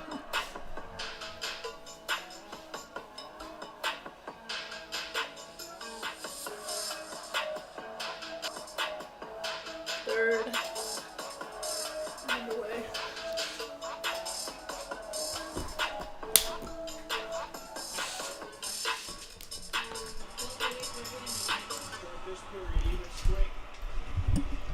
Hope you guys can hear the TV all right. I'm just gonna go check. Just see if y'all can hear okay.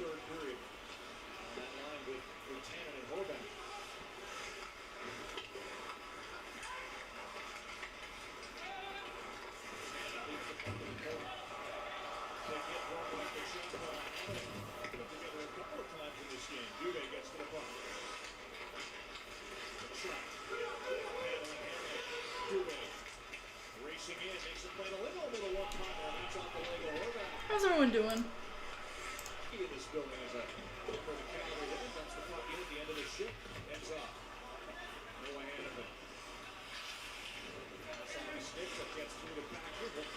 Try to see if y'all can hear okay.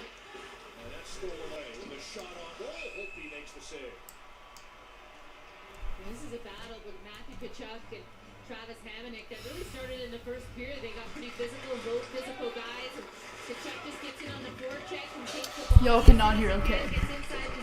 There we go. I put it closer. Is it on the right setting? It is on the right setting.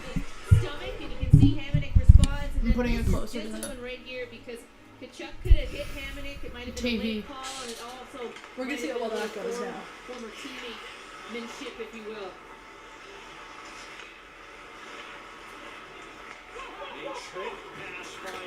Tripper.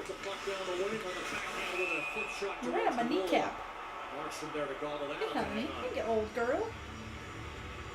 You know, you think of Jacob Markstrom and what a job that the goaltending coach in Vancouver, Ian Clark, did, and Kelly Rudy alluded to him, and just, you know, now he comes over to Calgary and a new coach, and at first it was Jordan Siglet, and then of course Jason LaBarbera is going to be the new goaltending coach here, but he was at World Juniors, so he's already kind of had to deal with two different coaches here in Calgary, and it's going to be a tough year to make any kind of changes, if you will, for goaltending coaches and goalies in this season because you just don't practice as much and everything's so condensed. So I don't think there's too many changes that need to be made. Jordan Siglet still involved. He's sort of the overseer of all the goaltenders within the Flames organization, and Barber's the hands-on goalie coach now. The skating too. Henderson with a shot and a pass, save, big rebound right in front, but Jordan hustles back to take it away. Backlund down the way, working it on Schmidt. Pass across, deflected high. Good use over to it. Will retire. Got back up in time to play the puck across, and Schmidt will bring it up. Brock Besser. There's it deep. Tanev racing back to it. Hannafin gives it to Simone. Former Penguin in his first game as a Flame, but Gaudette steals the puck. And there's a shot by Bertanen into traffic. Pinballed around, and to the top of the boards, and then Greg Ryan's bouncing off the center ice. Tyler Myers back on the attack with a shot on goal. That's stopped by Markstrom, who hangs on. Oh, yes, you can.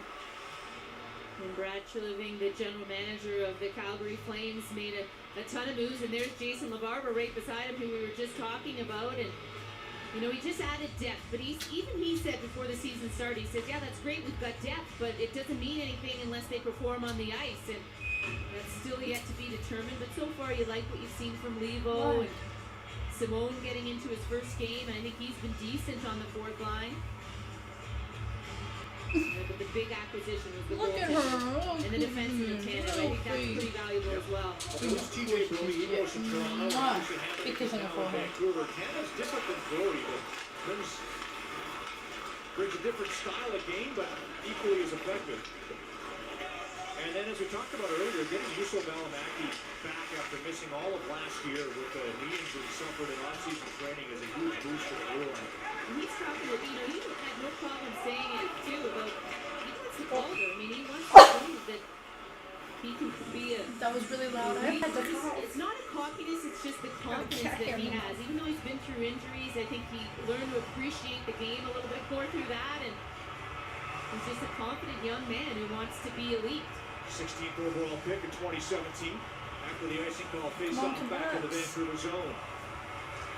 Morgan wins it. Oh, we water left.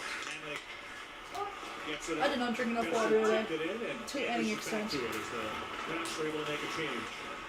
Right after winning that draw, the Horvat line changes and fresh bodies on the ice for the Canucks.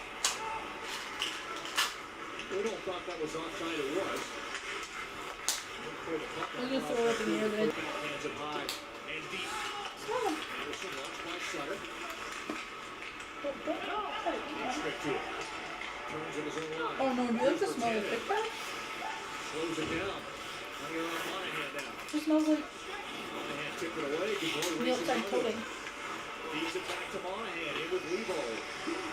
Chapstick. Gaudreau couldn't knock it down, and Mott's able to bring it up. Elias My Pettersson. chapstick? Mott able to dump My it cat in. loved my berry chapstick. Takes a hit. I had this berry chapstick on, Up by Levo. and my cat came up to me and started sniffing my lips, and I was like, why are you so close to me? And then she just like headbutted my lips, and I was like, Trying to break through, and he couldn't quite get there. Hughes and Myers able to recover just in time. Myers with a pass to Pettersson. oh, cat hair. Knocked down by Backlund, and the Flames head up ice. Sam Bennett leads the way to Backlund. Pass back is broken up by Besser, who is dropping back on D. Hoglander on the backhand, put it wide. I don't think you Feeds would it to this time, I'm Hughes. Now sorry. Myers. After the Down game, you low. go Hoglander with okay? a shot, and that's deflected just wide of the goal. Besser feeds it back to the point. Hughes over to Myers. Back to Quinn Hughes. He shoots. Stopped. Rebound. Damn. Bounces to the circle. And it's batted ahead off the boards. Mangiapane takes off for Calgary. Works it down. Stopped by Holtby. Spin move by Mangiapane, and Holtby's able to make the save. Good job, Hopi. Maybe Jacob Markstrom's biggest save of the hockey game so far.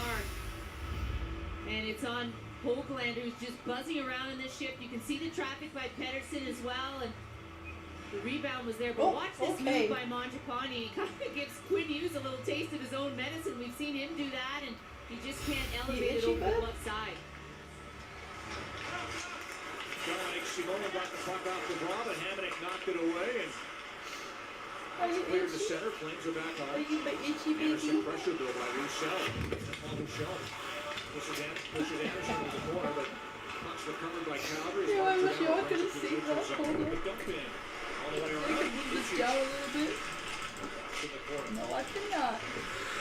Gaudette battling with Derek Ryan. Stay right there, baby. Hamonic finds the Hewitt. Watch. Hannafin steal it.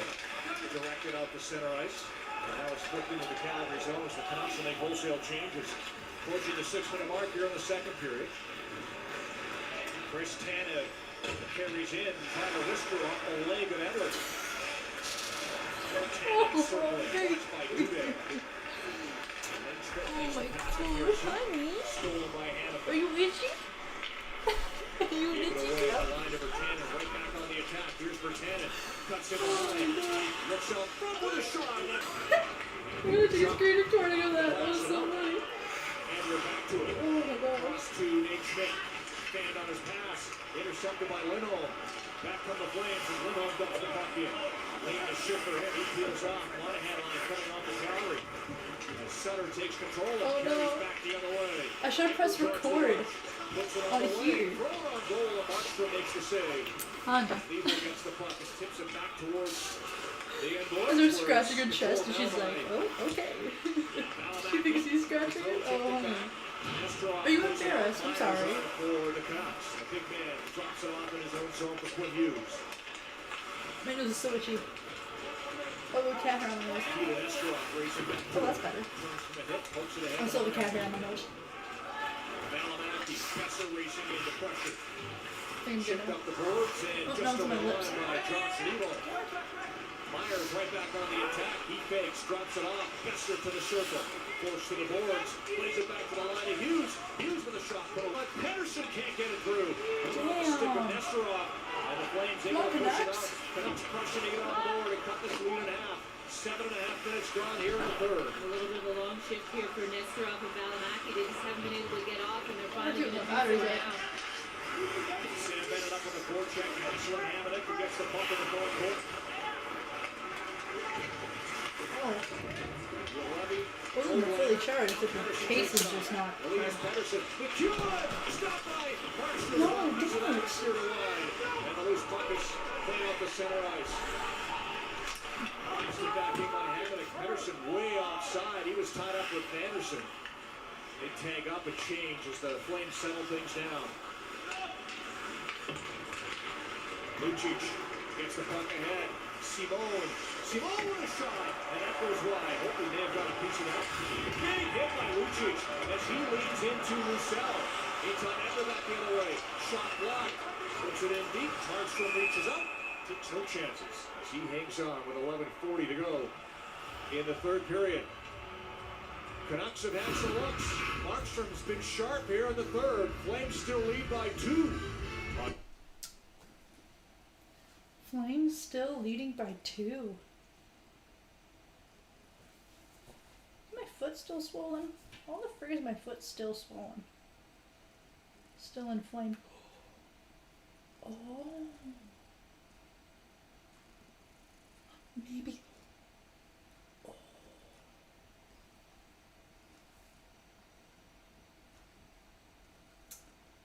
I should have something. Yeah, my foot's still kind of. My ankle is still kind of swollen from when I sprained it, but I've also sprained that ankle so many freaking times that it's probably just permanently inflamed now because it's not it's hard. That's where that's how my bone goes. And there's no edema or anything. Is there edema? I don't see any. I don't think there's any edema.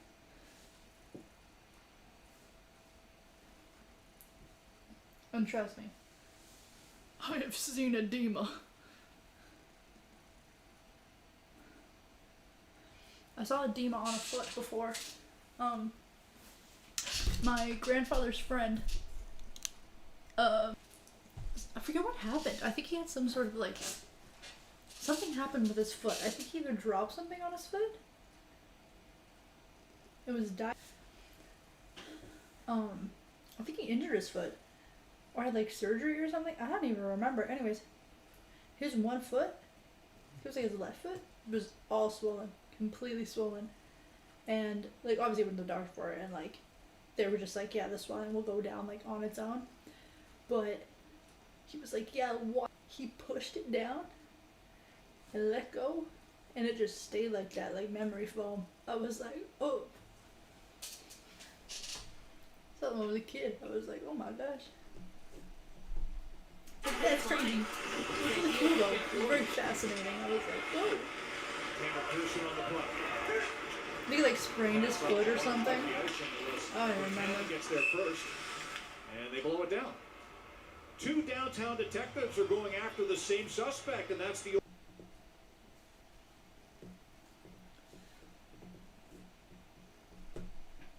You can tell that shot, Nate Schmidt in the second, it just kind of bothered him. Ever since then, his pass is just a little bit off. And you just hope he's 100% after the game. And you don't know for sure until you pull that skate off at the end of the night. Shot off the board, stopped by Holtby. And he's able to reach in and take it away from danger.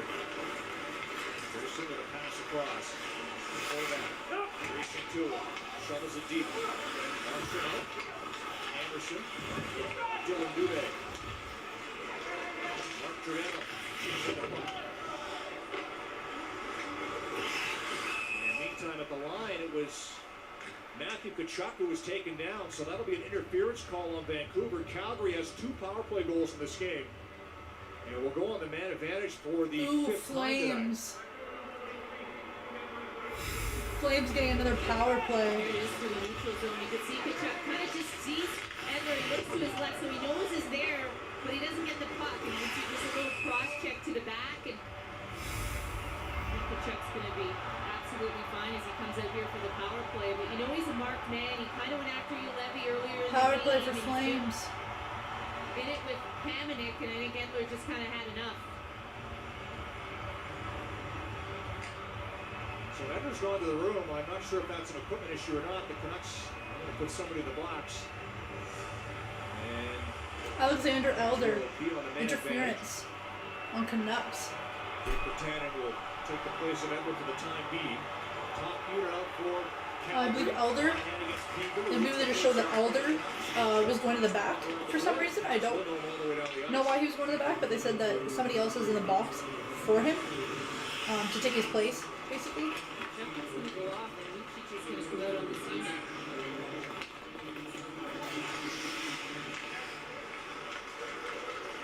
Gold carries in the Monahan. Pops it back to Anderson.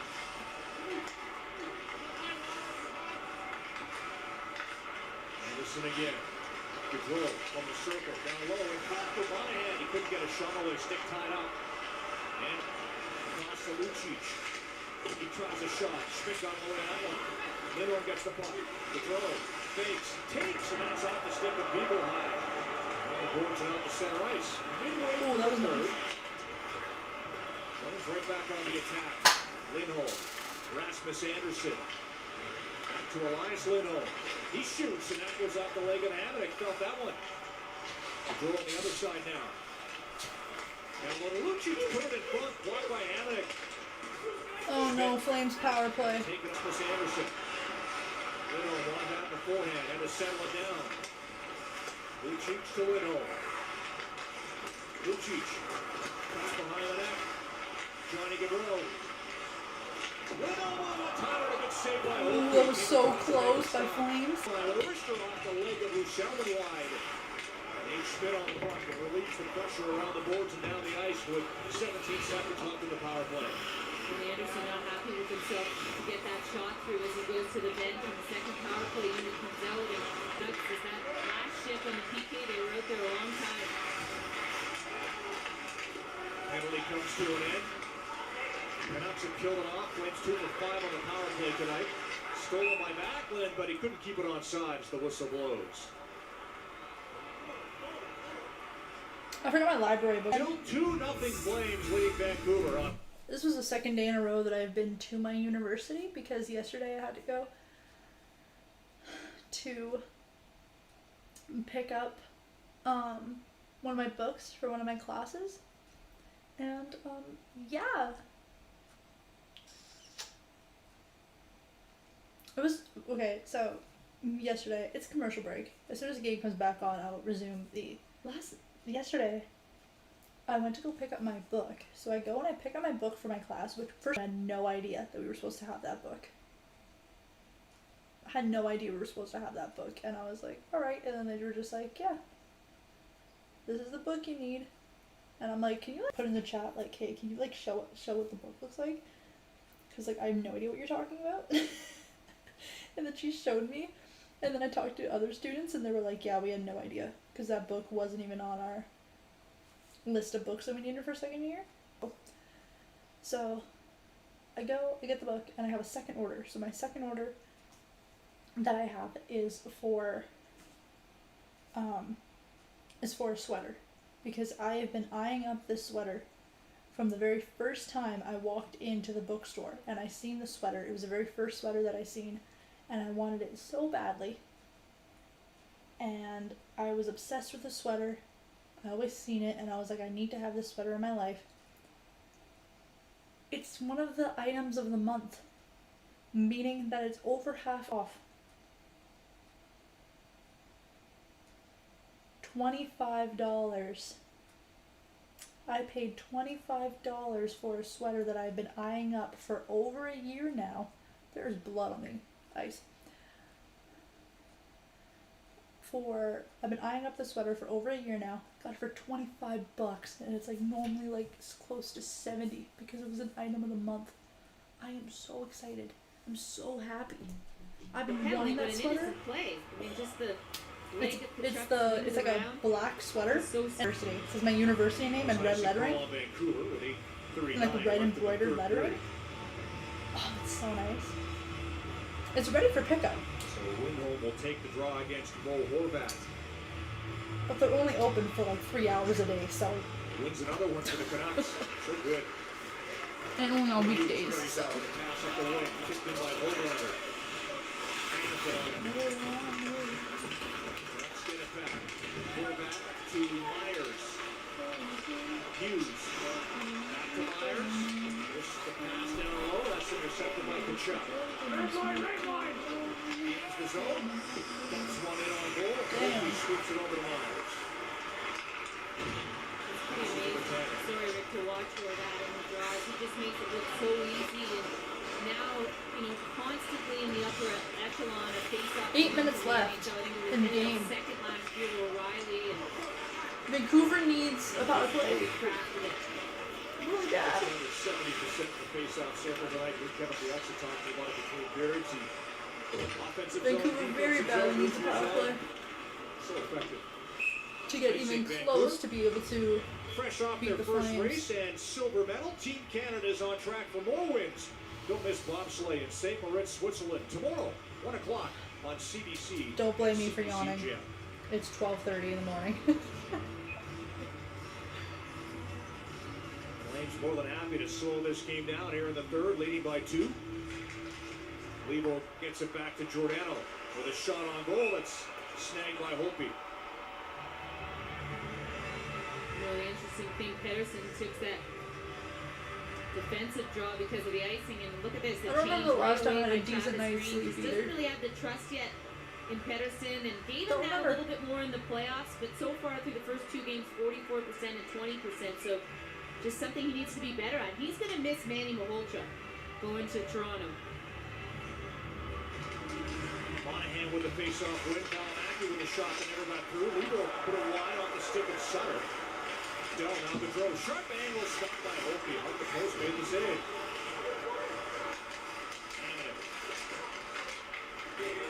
Knocked away from him, but Nate Schmidt able to pick it up, and he'll work the puck out over the blue line to center ice on the wing down for Mont.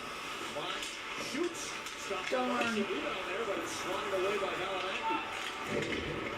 Joe takes a punt that clears the zone. Monahan feeds it across. Mangiapane trying to break through. Can't get a shot away. Now he does. On the backhand as he was checked by Schmidt. Still shoveled it on goal, and that was stopped by Hokie. Oh man, I just turned the water. Pass there by Mangiapane from his skate to his stick. 6:45 left. And that puck goes off a stick and out of play. What a step, too. This has been a 3-hour game. Through, but Schmidt was able to recover. The pass from Monahan, you can see it's bouncing, but watch this. He just No, wait a second. That's not how time left works. foot and picks it up with his right, and Schmidt does a nice job to angle him off. It looks like he has him tied up, but Mangiapane's still able to get a second chance. I started at 10. That's not how time on works. the face-off. I started at around like 10:10. So it's been like 2 hours and a bit. Center Besser's back on it. Much earlier was 200 for the Yikes. game. 4th most points.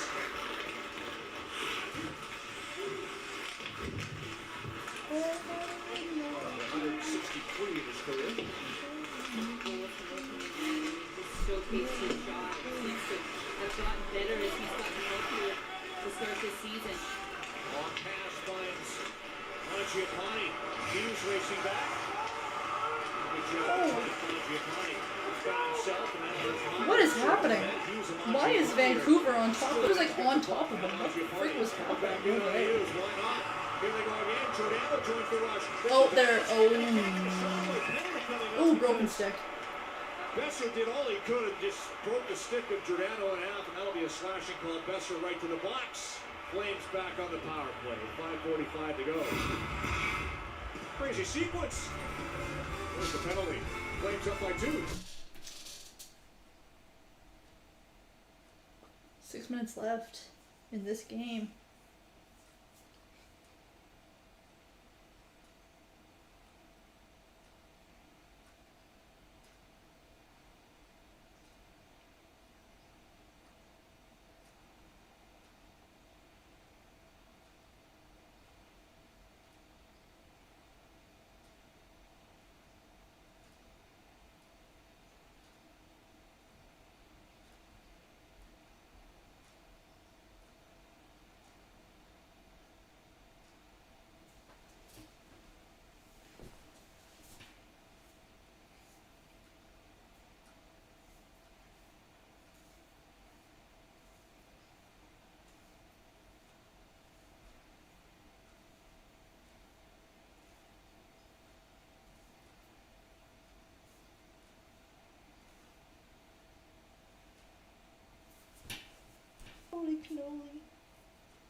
bop, boop, bop. You did.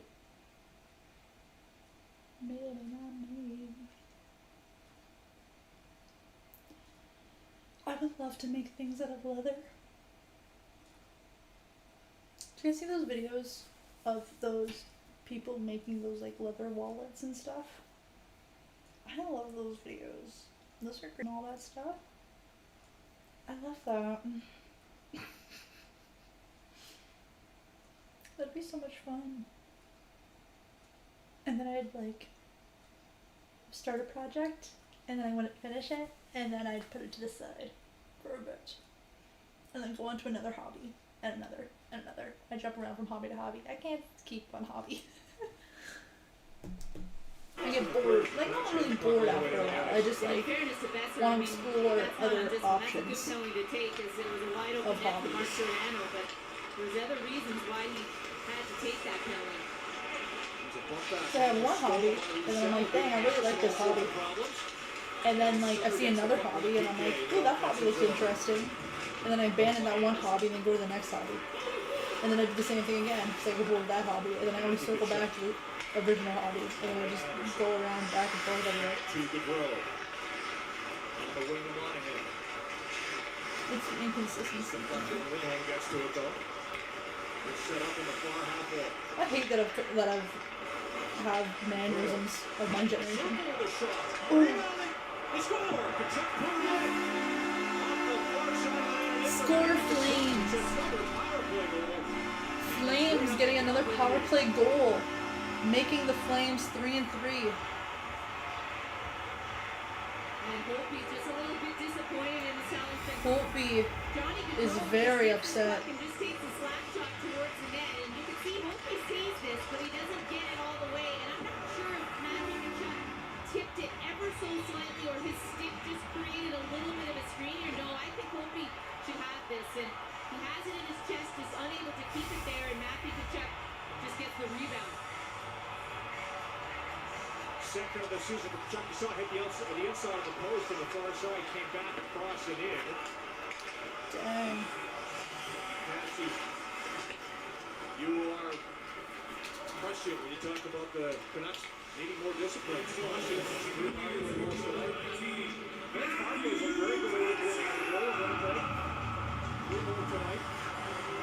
Go lay in bed after this.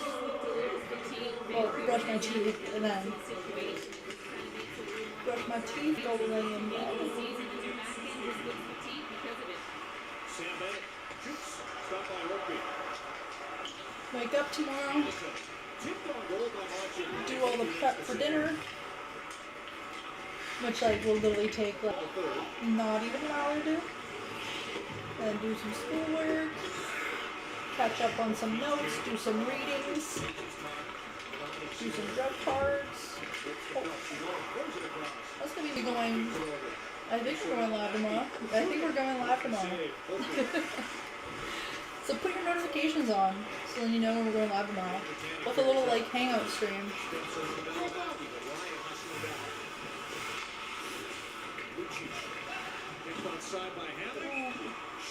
We're making.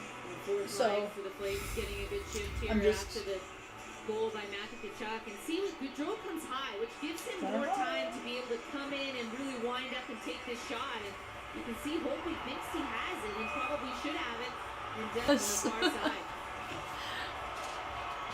I like the way Ankle rub. in this third period. You know, you think about after the second power play goal, they went out, and then they needed a bit of momentum. He sends them out again. They get the big hit from Lucic, and more ice time reward them a little bit. Making a shot for traffic just wide. And score the game and allows him to do that as well. Those things are important in the long run.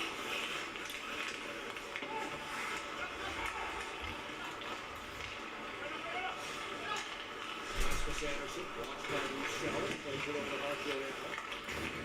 Gaudreau now, trying to get around Hughes, lost control. Zebo, fan, Monahan, got it towards the front of the goal, but Hughes able to recover and knock it away. Hughes dumps the puck in at the end of his shift, 2.5 minutes to go in the third. jeez. back by Block. Control gets control, back to Hamilton. Two teams played right back in this very building on Monday. Canucks used to that. They had 2 and 3 nights in Edmonton. And you're just hoping, Alexander. 2 minutes left in the game. One. There's literally no way that the Flames won. And that he's able to come back. Well, he's Looks like he's actually, he just came on the bench, as I said last week. But it's good news. Crystal ball is working tonight for sure. Uncle Rob, how did hands-on go? It was really weird. You never know. It's really the end of the game. Like, the hands-on went pretty good, actually. It didn't actually go that bad. I was, we all lined up outside the lab, and then you had to, like, walk in, and then you had to each one by one state your name, and then sanitize, and then they give you a medical mask, so you have to put on a brand new medical mask each time you go in.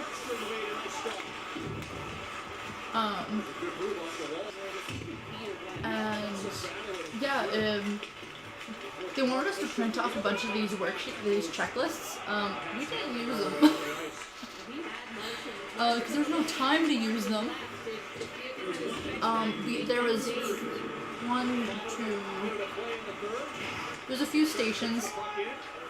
We basically just did review from last year, so we basically just did like vital sign because there was like no time.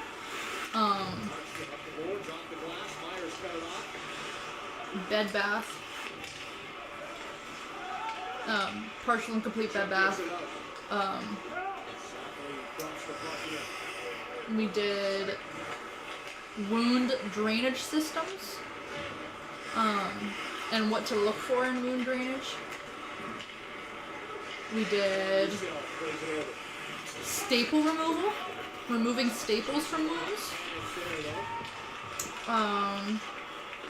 Removing staples from wounds. And cleaning wounds. And measuring wounds. We also did like cleaning wounds and measuring wounds. And like assessing wounds. And packing wounds. So it was all review from last year. The only new thing that we did was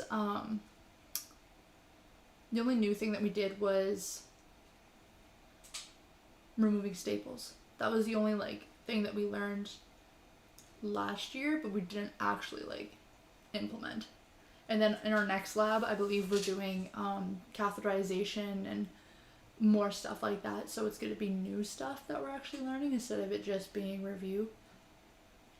So that's going to be nice.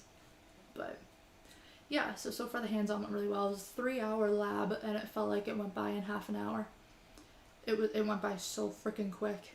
We watched like a video at the beginning about how to take like glucose testing and stuff, and then we just, yeah. So it's pretty good. And then we just took our blood glucose.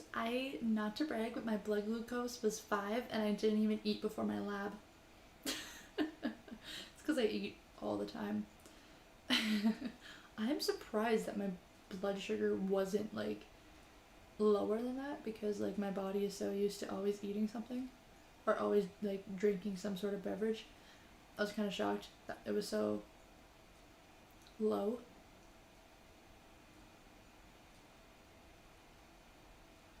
Although I've been slowly stopping like eating as much, because like I've always just like not stopped eating, like always. I've always just continued to eat, but now I've been trying to like cut myself back and only eating like when I'm hungry, instead of eating like, oh, just because I'm bored. Because I used to just like eat when I was bored, or eat when like I was just like wanting to do something. So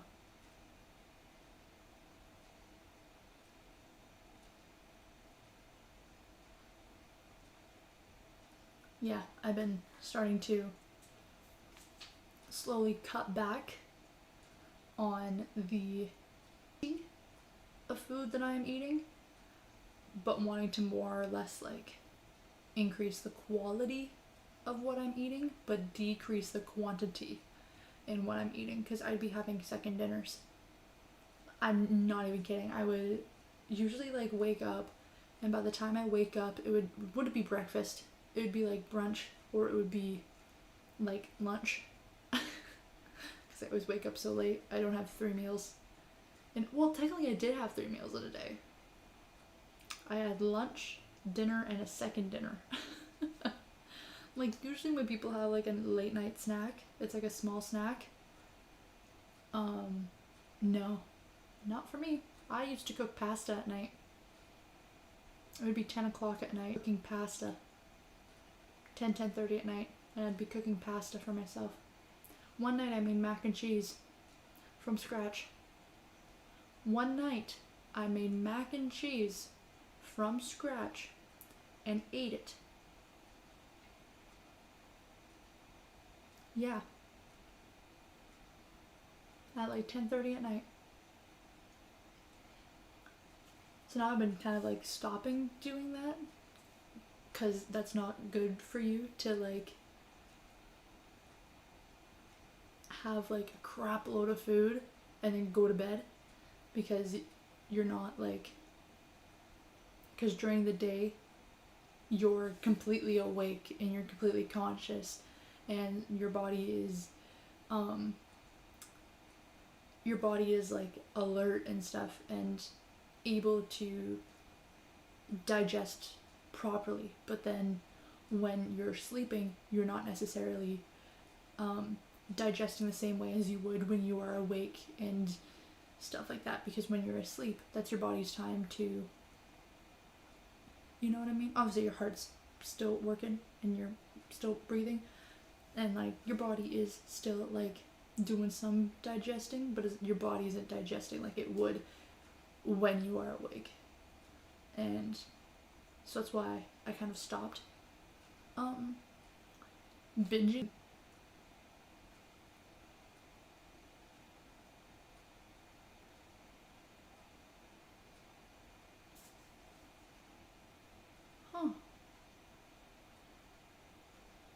I just caught on to something.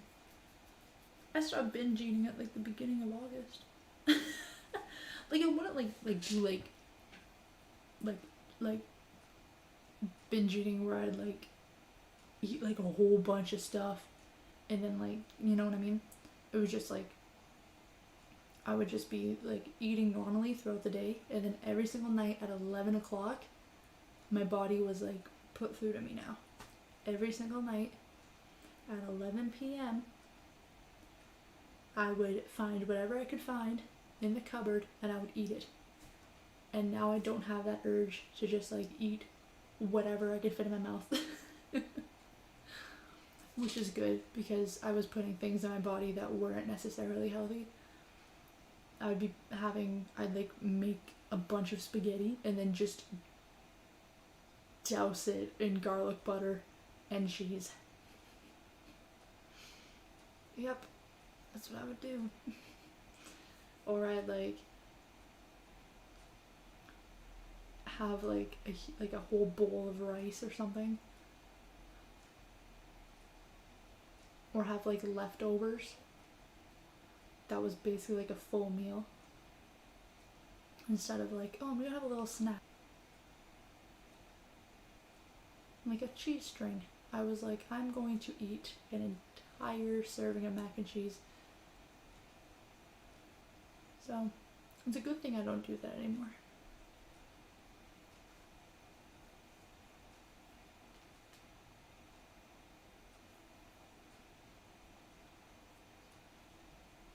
I now try to eat I've been trying to drink more water lately too. I didn't have enough water today, but I'm trying to drink more water lately.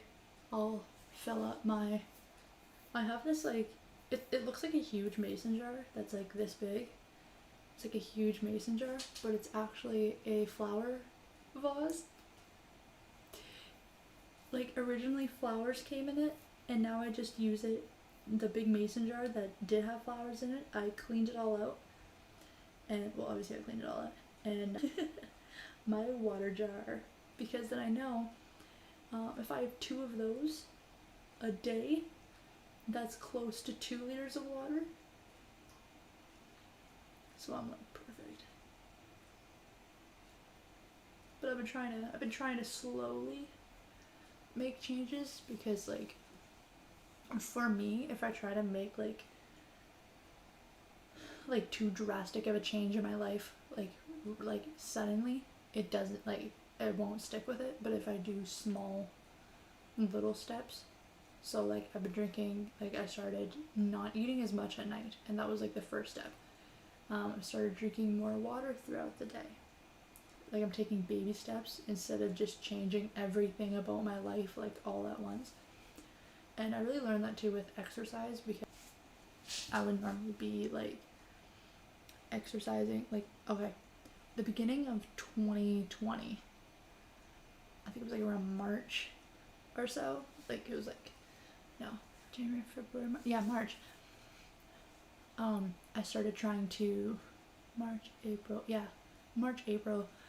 I started to try to work out more, and I don't work out. It's it's pretty obvious. I got no muscle at all.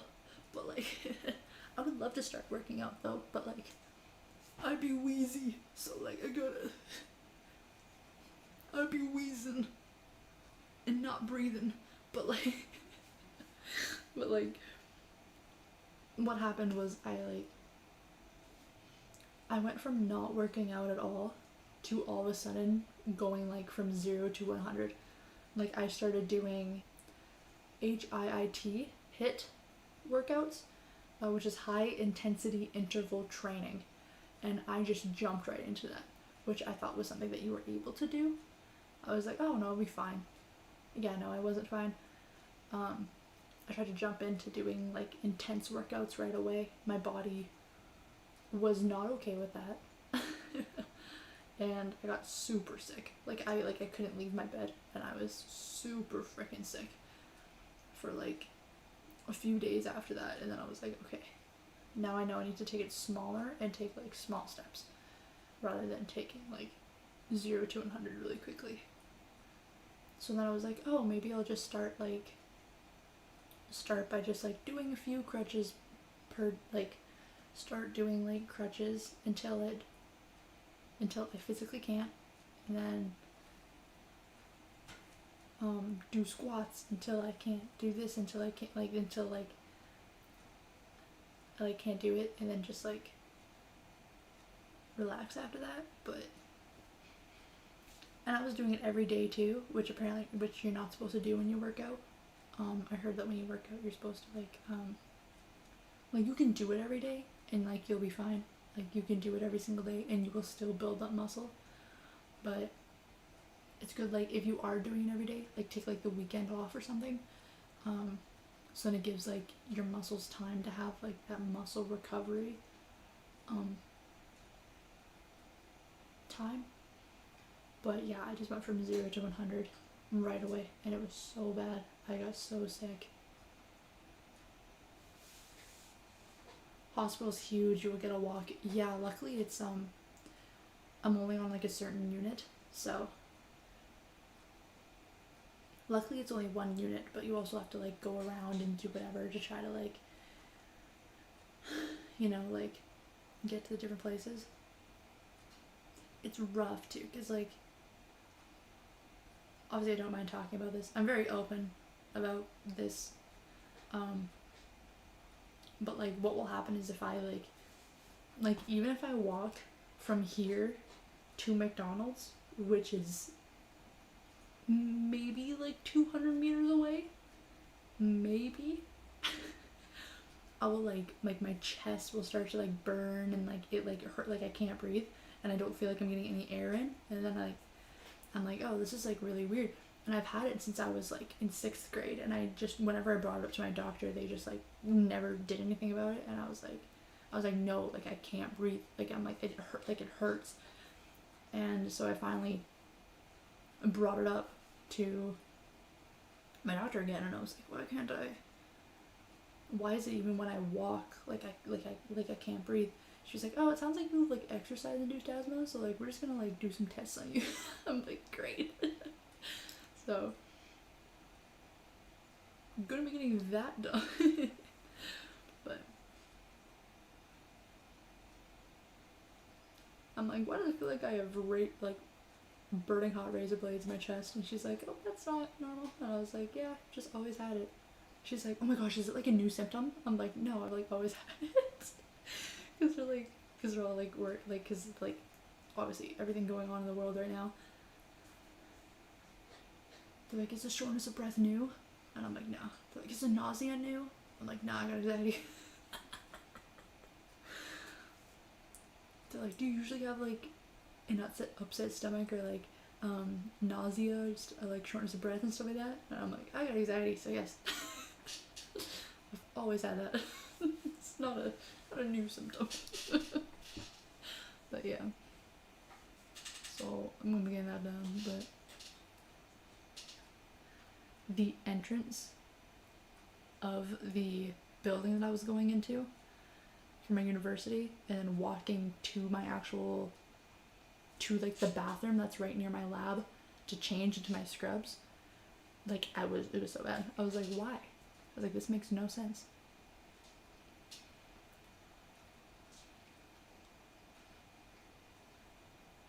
But it's G though.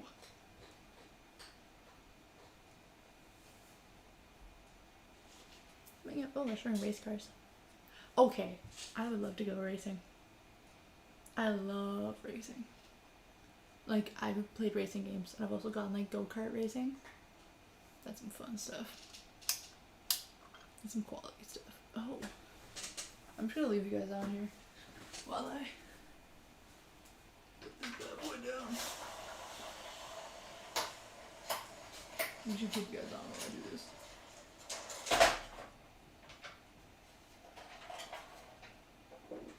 It's nice to have company, you know. You know what I mean? It's nice to have company. Look at my arm. That's how you know that I don't go to the gym. My friends get so upset with me because they're like, literally all my friends too. It's not just, and just people. If they're not even my friend, they will get like upset with me when I say this, and I'm like, I'm sorry. I'm like, they're like, I literally had my doctor ask me, she was like, have you been eating okay?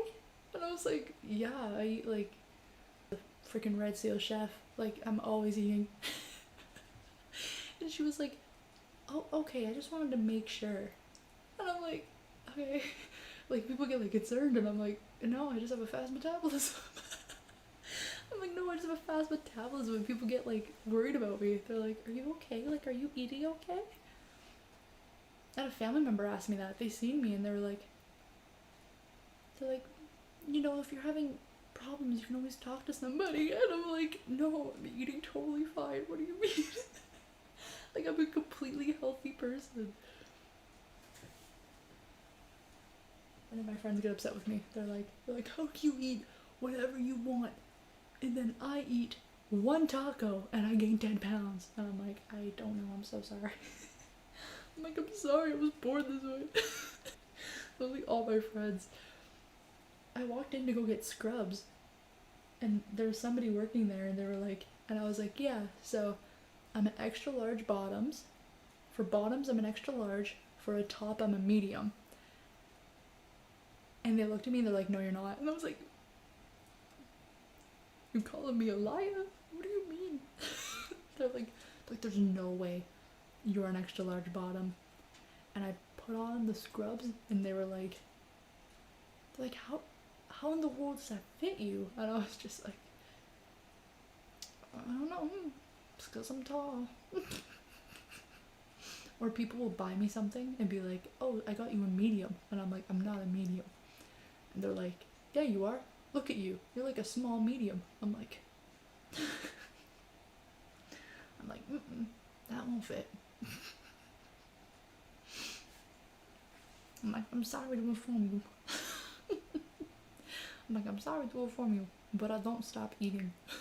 My friends hate me for it. I was born this way. Thank you everybody for joining me, by the way. I'm gonna go to bed. I'm gonna go brush my teeth, and I'm gonna go night night. Almost dropped my damn phone.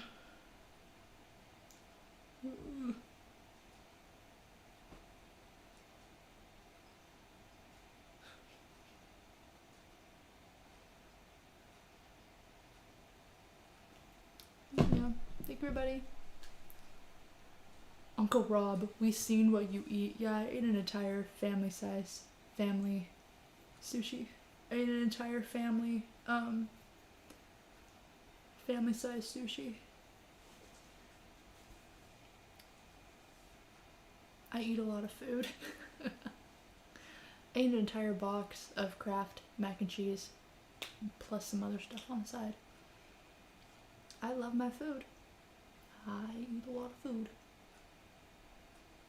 Like right now in my head, I'm just imagining some, like, oh, yo, it would be so good to eat right now. Is a nice, like, hi Lucia, what's going on, Lucia? Lucia asking, where's Monstar?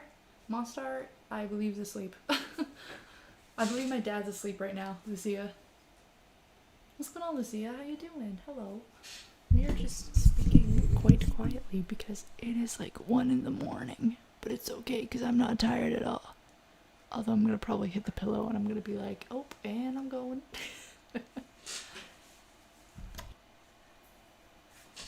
Oh, Lucia. Damien, I have so many questions on what's happening right now. Who wants to have a sleepover with Molly? Do you know that some people do streams where they just sleep? Like on camera? Like they just are like sleeping on camera and they just like record themselves sleeping and like that's the stream. I was like, oh my gosh, yo, I'd be so embarrassed. I talk in my sleep. I don't know what I'm gonna say. One time I started screaming, all the suns, all the suns, all the suns. Or I was saying all the signs.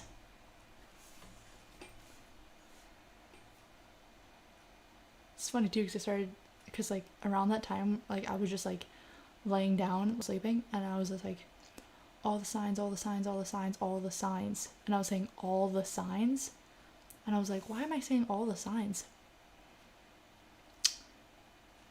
And then at that time, I was with somebody, and then they were like, I don't love you, bye. And I was like, alright then. I looked back on it all, and I was like, wow, there's a lot of red flags. And then I was like, maybe that's why I was saying all the signs, was because those red flags were like in the back of my head. But I was like, kind of like pushing them to the back, because I was like, no, no, no. And then I guess maybe that's why I was saying like all the signs, because I'm like, oh my gosh, like all the signs that this person is horrible.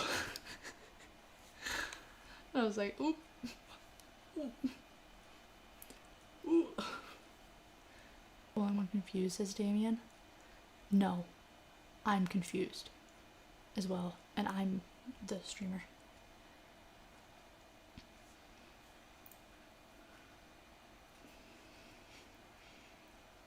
Oh yeah, I had a dream that I was on vacation and we were in this like swampy area, but we were like swimming, and I was wearing an opened back bathing suit, and they said, don't move, just stay there and it will crawl on you. And I was like, what are they talking about? So I'm laying there, and then all of a sudden this like snapping turtle crawls on my back, and I can feel its claws in me, in my back. And I was like, what's happening? Anyways, that was Friday. That was 2 nights ago. There was a snapping turtle in my dream.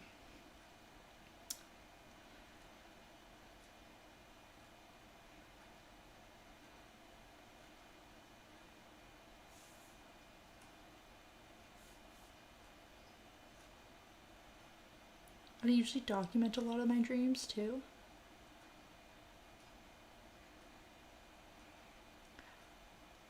Isn't it so annoying? Does anybody else have this thing when they're dreaming and they're like they can't control the dream? Like, it's not like lucid dreaming in the fact that you can control it, but it's like the fact that you are aware that you are dreaming, but you continue dreaming, but you're like aware that you're dreaming, but you can't control anything that's happening. You're kind of just like watching it unfold. through your own eyes. Well, that always happens to me because I have all these dreams that I'm shopping. Like, I have like a constant theme of, well, I have a theme also in my dreams where I will like go into a dark basement. Like, I'll go down into a dark basement, and you know, like those like beams that are used, those like big like wooden beams that are used to like hold up houses. There's like a bunch of those everywhere, and I walk down the stairs, and then I turn around to go back up, and there's no stairs there, and then I can't find my way out of the basement, and then I'm just walking around to the basement trying to find my way out, and then I panic myself awake. It's so weird. Like, I only have it like once in a while. Like, if I'm like really anxious or like stressed out about school or something, then I'll have the dream. It's so weird. And then another weird, also, if you guys want to hear some like more of my weird and wacky dreams, join members only. I've talked about my wacky dreams on members only before. I have, haven't I? Have I not? I swear to God, I have, on members only, unless I've recorded it and just never uploaded it. But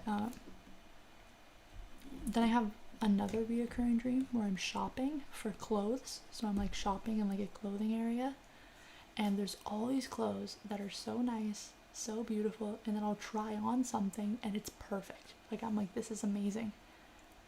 And then like I'm like one time I was dreaming and I was like, wow, these sweatpants are perfect. They're exactly what I want, and they have my size. And then I looked at it in my dream and I went, and I'm like, oh my gosh, look, they have like a matching sweater too, and it's on sale. And I was like, yeah, but I'm dreaming, so it's not going to be there when I wake up, so there's no point in me buying it. And then I put it back on the little clothing stand. I put it back. I like folded it up, I put it back, and I walked away. And I just continued looking around the store. I was like dreaming, and I was like, oh, that's so weird. And then I just like kept going, and I was like, what's happening? I also have reoccurring dreams. Ever since I seen that like UFO, I was actually streaming when I seen it. Sucks it wasn't on camera because that was absolutely insane. I was like streaming GTA, and then my dad's like, look outside, and I'm like, Dad, what do you want? And he's like, no, look outside. And I looked outside, and we both look outside, and me and my dad both see this like flying saucer go by, and we're like, all right then. I was like, yo, I'm not a UFO right now. I'm like, at this point in my life, I'm not emotionally stable enough to see a UFO. And then I seen one, and I was like, damn, all right. But since that day, I've been having reoccurring dreams. So who's clipping this stream and making memes? Damien, there's a lot of things you can meme from things that I say on these streams. I say some weird things. But ever since then, I've been having reoccurring dreams where I see a UFO. And then I get so upset because it's not real. Like reoccurring dreams. I'm like, yes, I'm seeing a UFO. And then I take a photo of it. It's a dream. The photo ain't gonna be there. But for some reason, I convince myself in my head when I wake up, the image will be on my camera roll. And then I wake up and I look at my camera roll and it's not there, and then I get really upset. Does anybody else have that? When you have dreams and like if the dream is going like really cool or like really well, and then you wake up and then you kind of get like this like kind of heavy this kind of like heavy feeling on your chest, and just kind of like this feeling of just like deep sadness for like a solid 30 seconds as you're trying to come back to reality and realize none of it happened. I've talked to my friends about that, and they're like, yeah, it sucks. My friend was like, yeah, when you're like at like an amusement, like in like an amusement park, or you're like at like some sort of like sports event, or you're at like a concert in your dream, and then all of a sudden you like wake up, and then you're just like, oh, okay. And then you just kind of get like that really like sad feeling for like 30 seconds, and then you're like, fine. I'm like,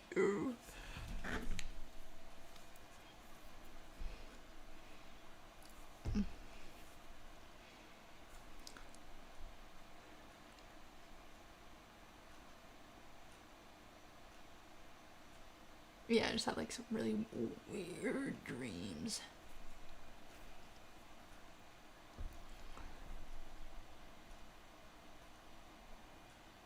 Like, none of it makes sense. I was on the Basement Yard podcast, and we were all wearing Christmas for me to dream about, because I listen to the Basement Yard all the time. I was at the podcast. Joe Sanagato, if you're watching. No, I'm kidding. He is not watching. Yo, Joe Sanagato, if you're watching. Love your podcast. It's in basically every episode. One time I was dreaming of a hamburger and accidentally bit my mom's hand, says Damien. Oh no. Oh no. Oh my gosh. Uncle Rob saying I hate that, yeah. It's so annoying. You wake up and you're just like, oh, alright. Guess I gotta deal with reality now. Yeah, I went to a super old locker of mine. And this is kind of like the weird stuff that you'll find on Members Only. I went into a super snake. Like, it was like a big snake too. Like, I can picture it right now. It was like this huge ass snake. Like an anaconda. It was a big old snake. And then see, Damien, that's something you can meme. It was an anaconda. It was a big old snake that could be taken so wrong. Anyways, on the first floor, a baby wolf was running around, and on the 2.5 floor, the snake was loose. So, Uncle Rob knows exactly what I'm talking about, because he went to the high school that I went to. We had this like 2.5 floor that was like the newer floor, and there was a stairwell that went straight from the first floor straight to the 2.5 floor, and then if you went to the other stairwell, you were able to get up to the 2.5 floor.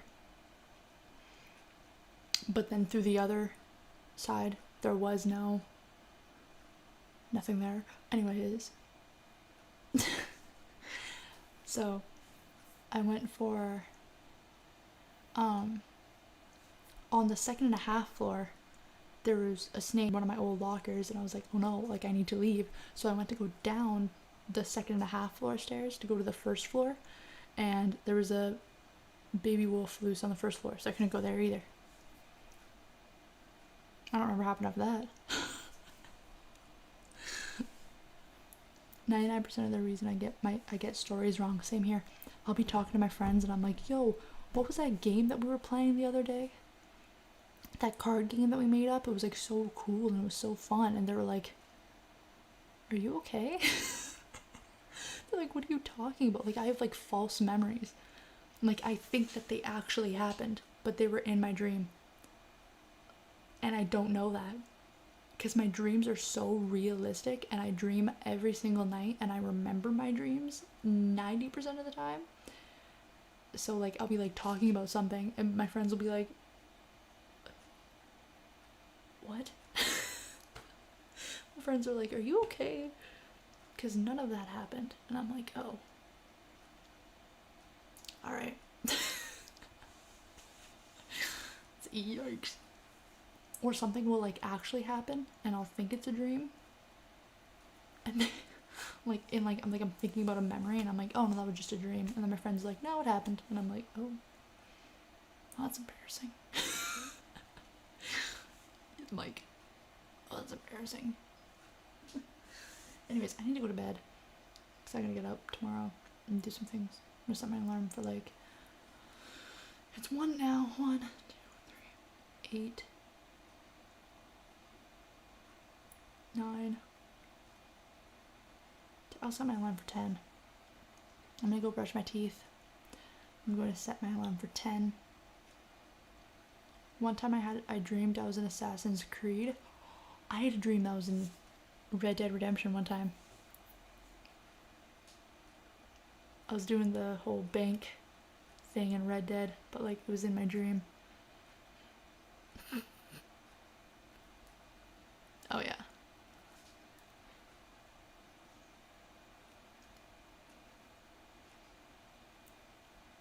So there was this one dream, and I remember when I was a kid that I went to go see like a family member of mine, and I went to go walk into the room, and there was just one huge eyeball staring at me. And then I panicked. And then I woke up. I have this theme of sometimes I'll be dreaming, and then I also have a dream where I'm just like walking, but this, like, the reason why I believe that, like, I'll just be like walking somebody or somewhere that's like in my city. Dream is so realistic, and I'm so like in the dream, and I'm in like such a deep sleep that I'll be like walking somewhere, but I will remember how I got there, and then like I'll be there and I'll be like, oh, if I'm dreaming I should be able to wake up, right? And then I try to wake myself up because I don't want to be in the dream, and then I try to wake myself up, and then I can't, and then I'm like, oh, then this is real life because I can't wake up. And then I wake up and I'm like, and then I'm all messed up. I wake up and I'm like, wait, what? It's great. Love it.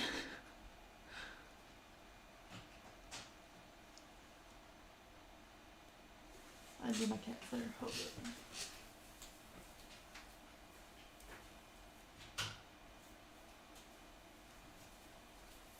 I didn't know all that was on home.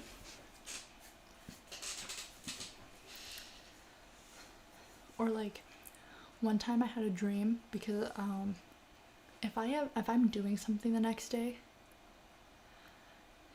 like in my head, I kind of plan out my day before I go to bed. I'll be like, okay, so I'm gonna wake up at this time, and then I'm gonna get up, I'm going to eat, I'm going to have a shower, I'm gonna do this, I'm gonna do that, and then I'm gonna go do this. Like, I'll like plan out my day in my head of what I have to do. So then I fall asleep that night, and then I dream of it happening.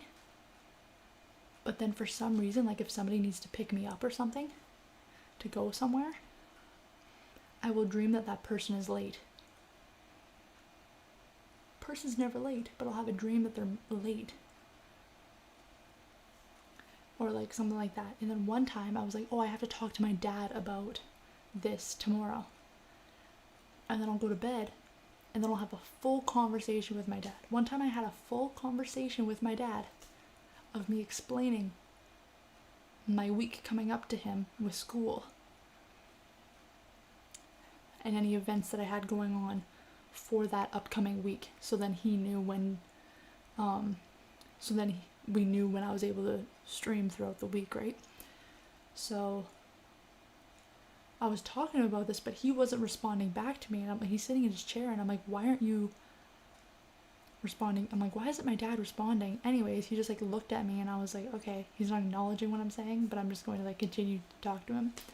And then I woke up, and then I was like, I woke up and I was like, okay, I just had a full conversation with you in my dream, and I don't feel like repeating everything, so I'm just going to like break it down the basics.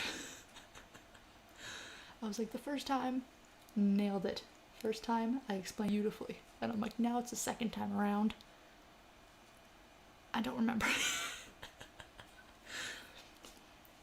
I was like, yeah, Dad, so I just had this conversation with you in my dream, but now I have to have it again. I hate when that happens. Anyways, I seriously have to go to bed. The streams are, yeah, they get really weird, especially the really late ones, because we usually just chill out. But anyways, thank you everybody for showing up, and we'll see you all next time. Actually, we'll see you tomorrow for the live. I think we're doing a live stream. Keep your notifications on, you'll see when we go live. Pull up in the monster automobile gangster with the bad bitch that came from Sri Lanka. Yeah, I'm in the Taka color Willy Wonka. Yeah, you can be the king, but watch the queen conquer. Why did I turn British? A really bad British. First things first, I eat your brains and then I'll start and go deep and go. That's better. What to do? Hey, just from a land that's about to do. My mother put up in the bank with a funny face. Never fake guy who's got money. We're really, I don't give a F-U-C-K. Forget Barbie. Nigga, some fake. I die about Barbie. She's fake. And I said, Brad, check your chest play. Killing career, it's a malady. Big, big, fix. I give him a flash. I think big kid catch me with fans. Look what you just saw. This is what you live for. Wait. Meow. What you live for. I'm a motherfucking monster. Thank you, everybody, and I'll see you next time. I almost just said, love you, everybody. I mean, good night, everybody. Have a good night.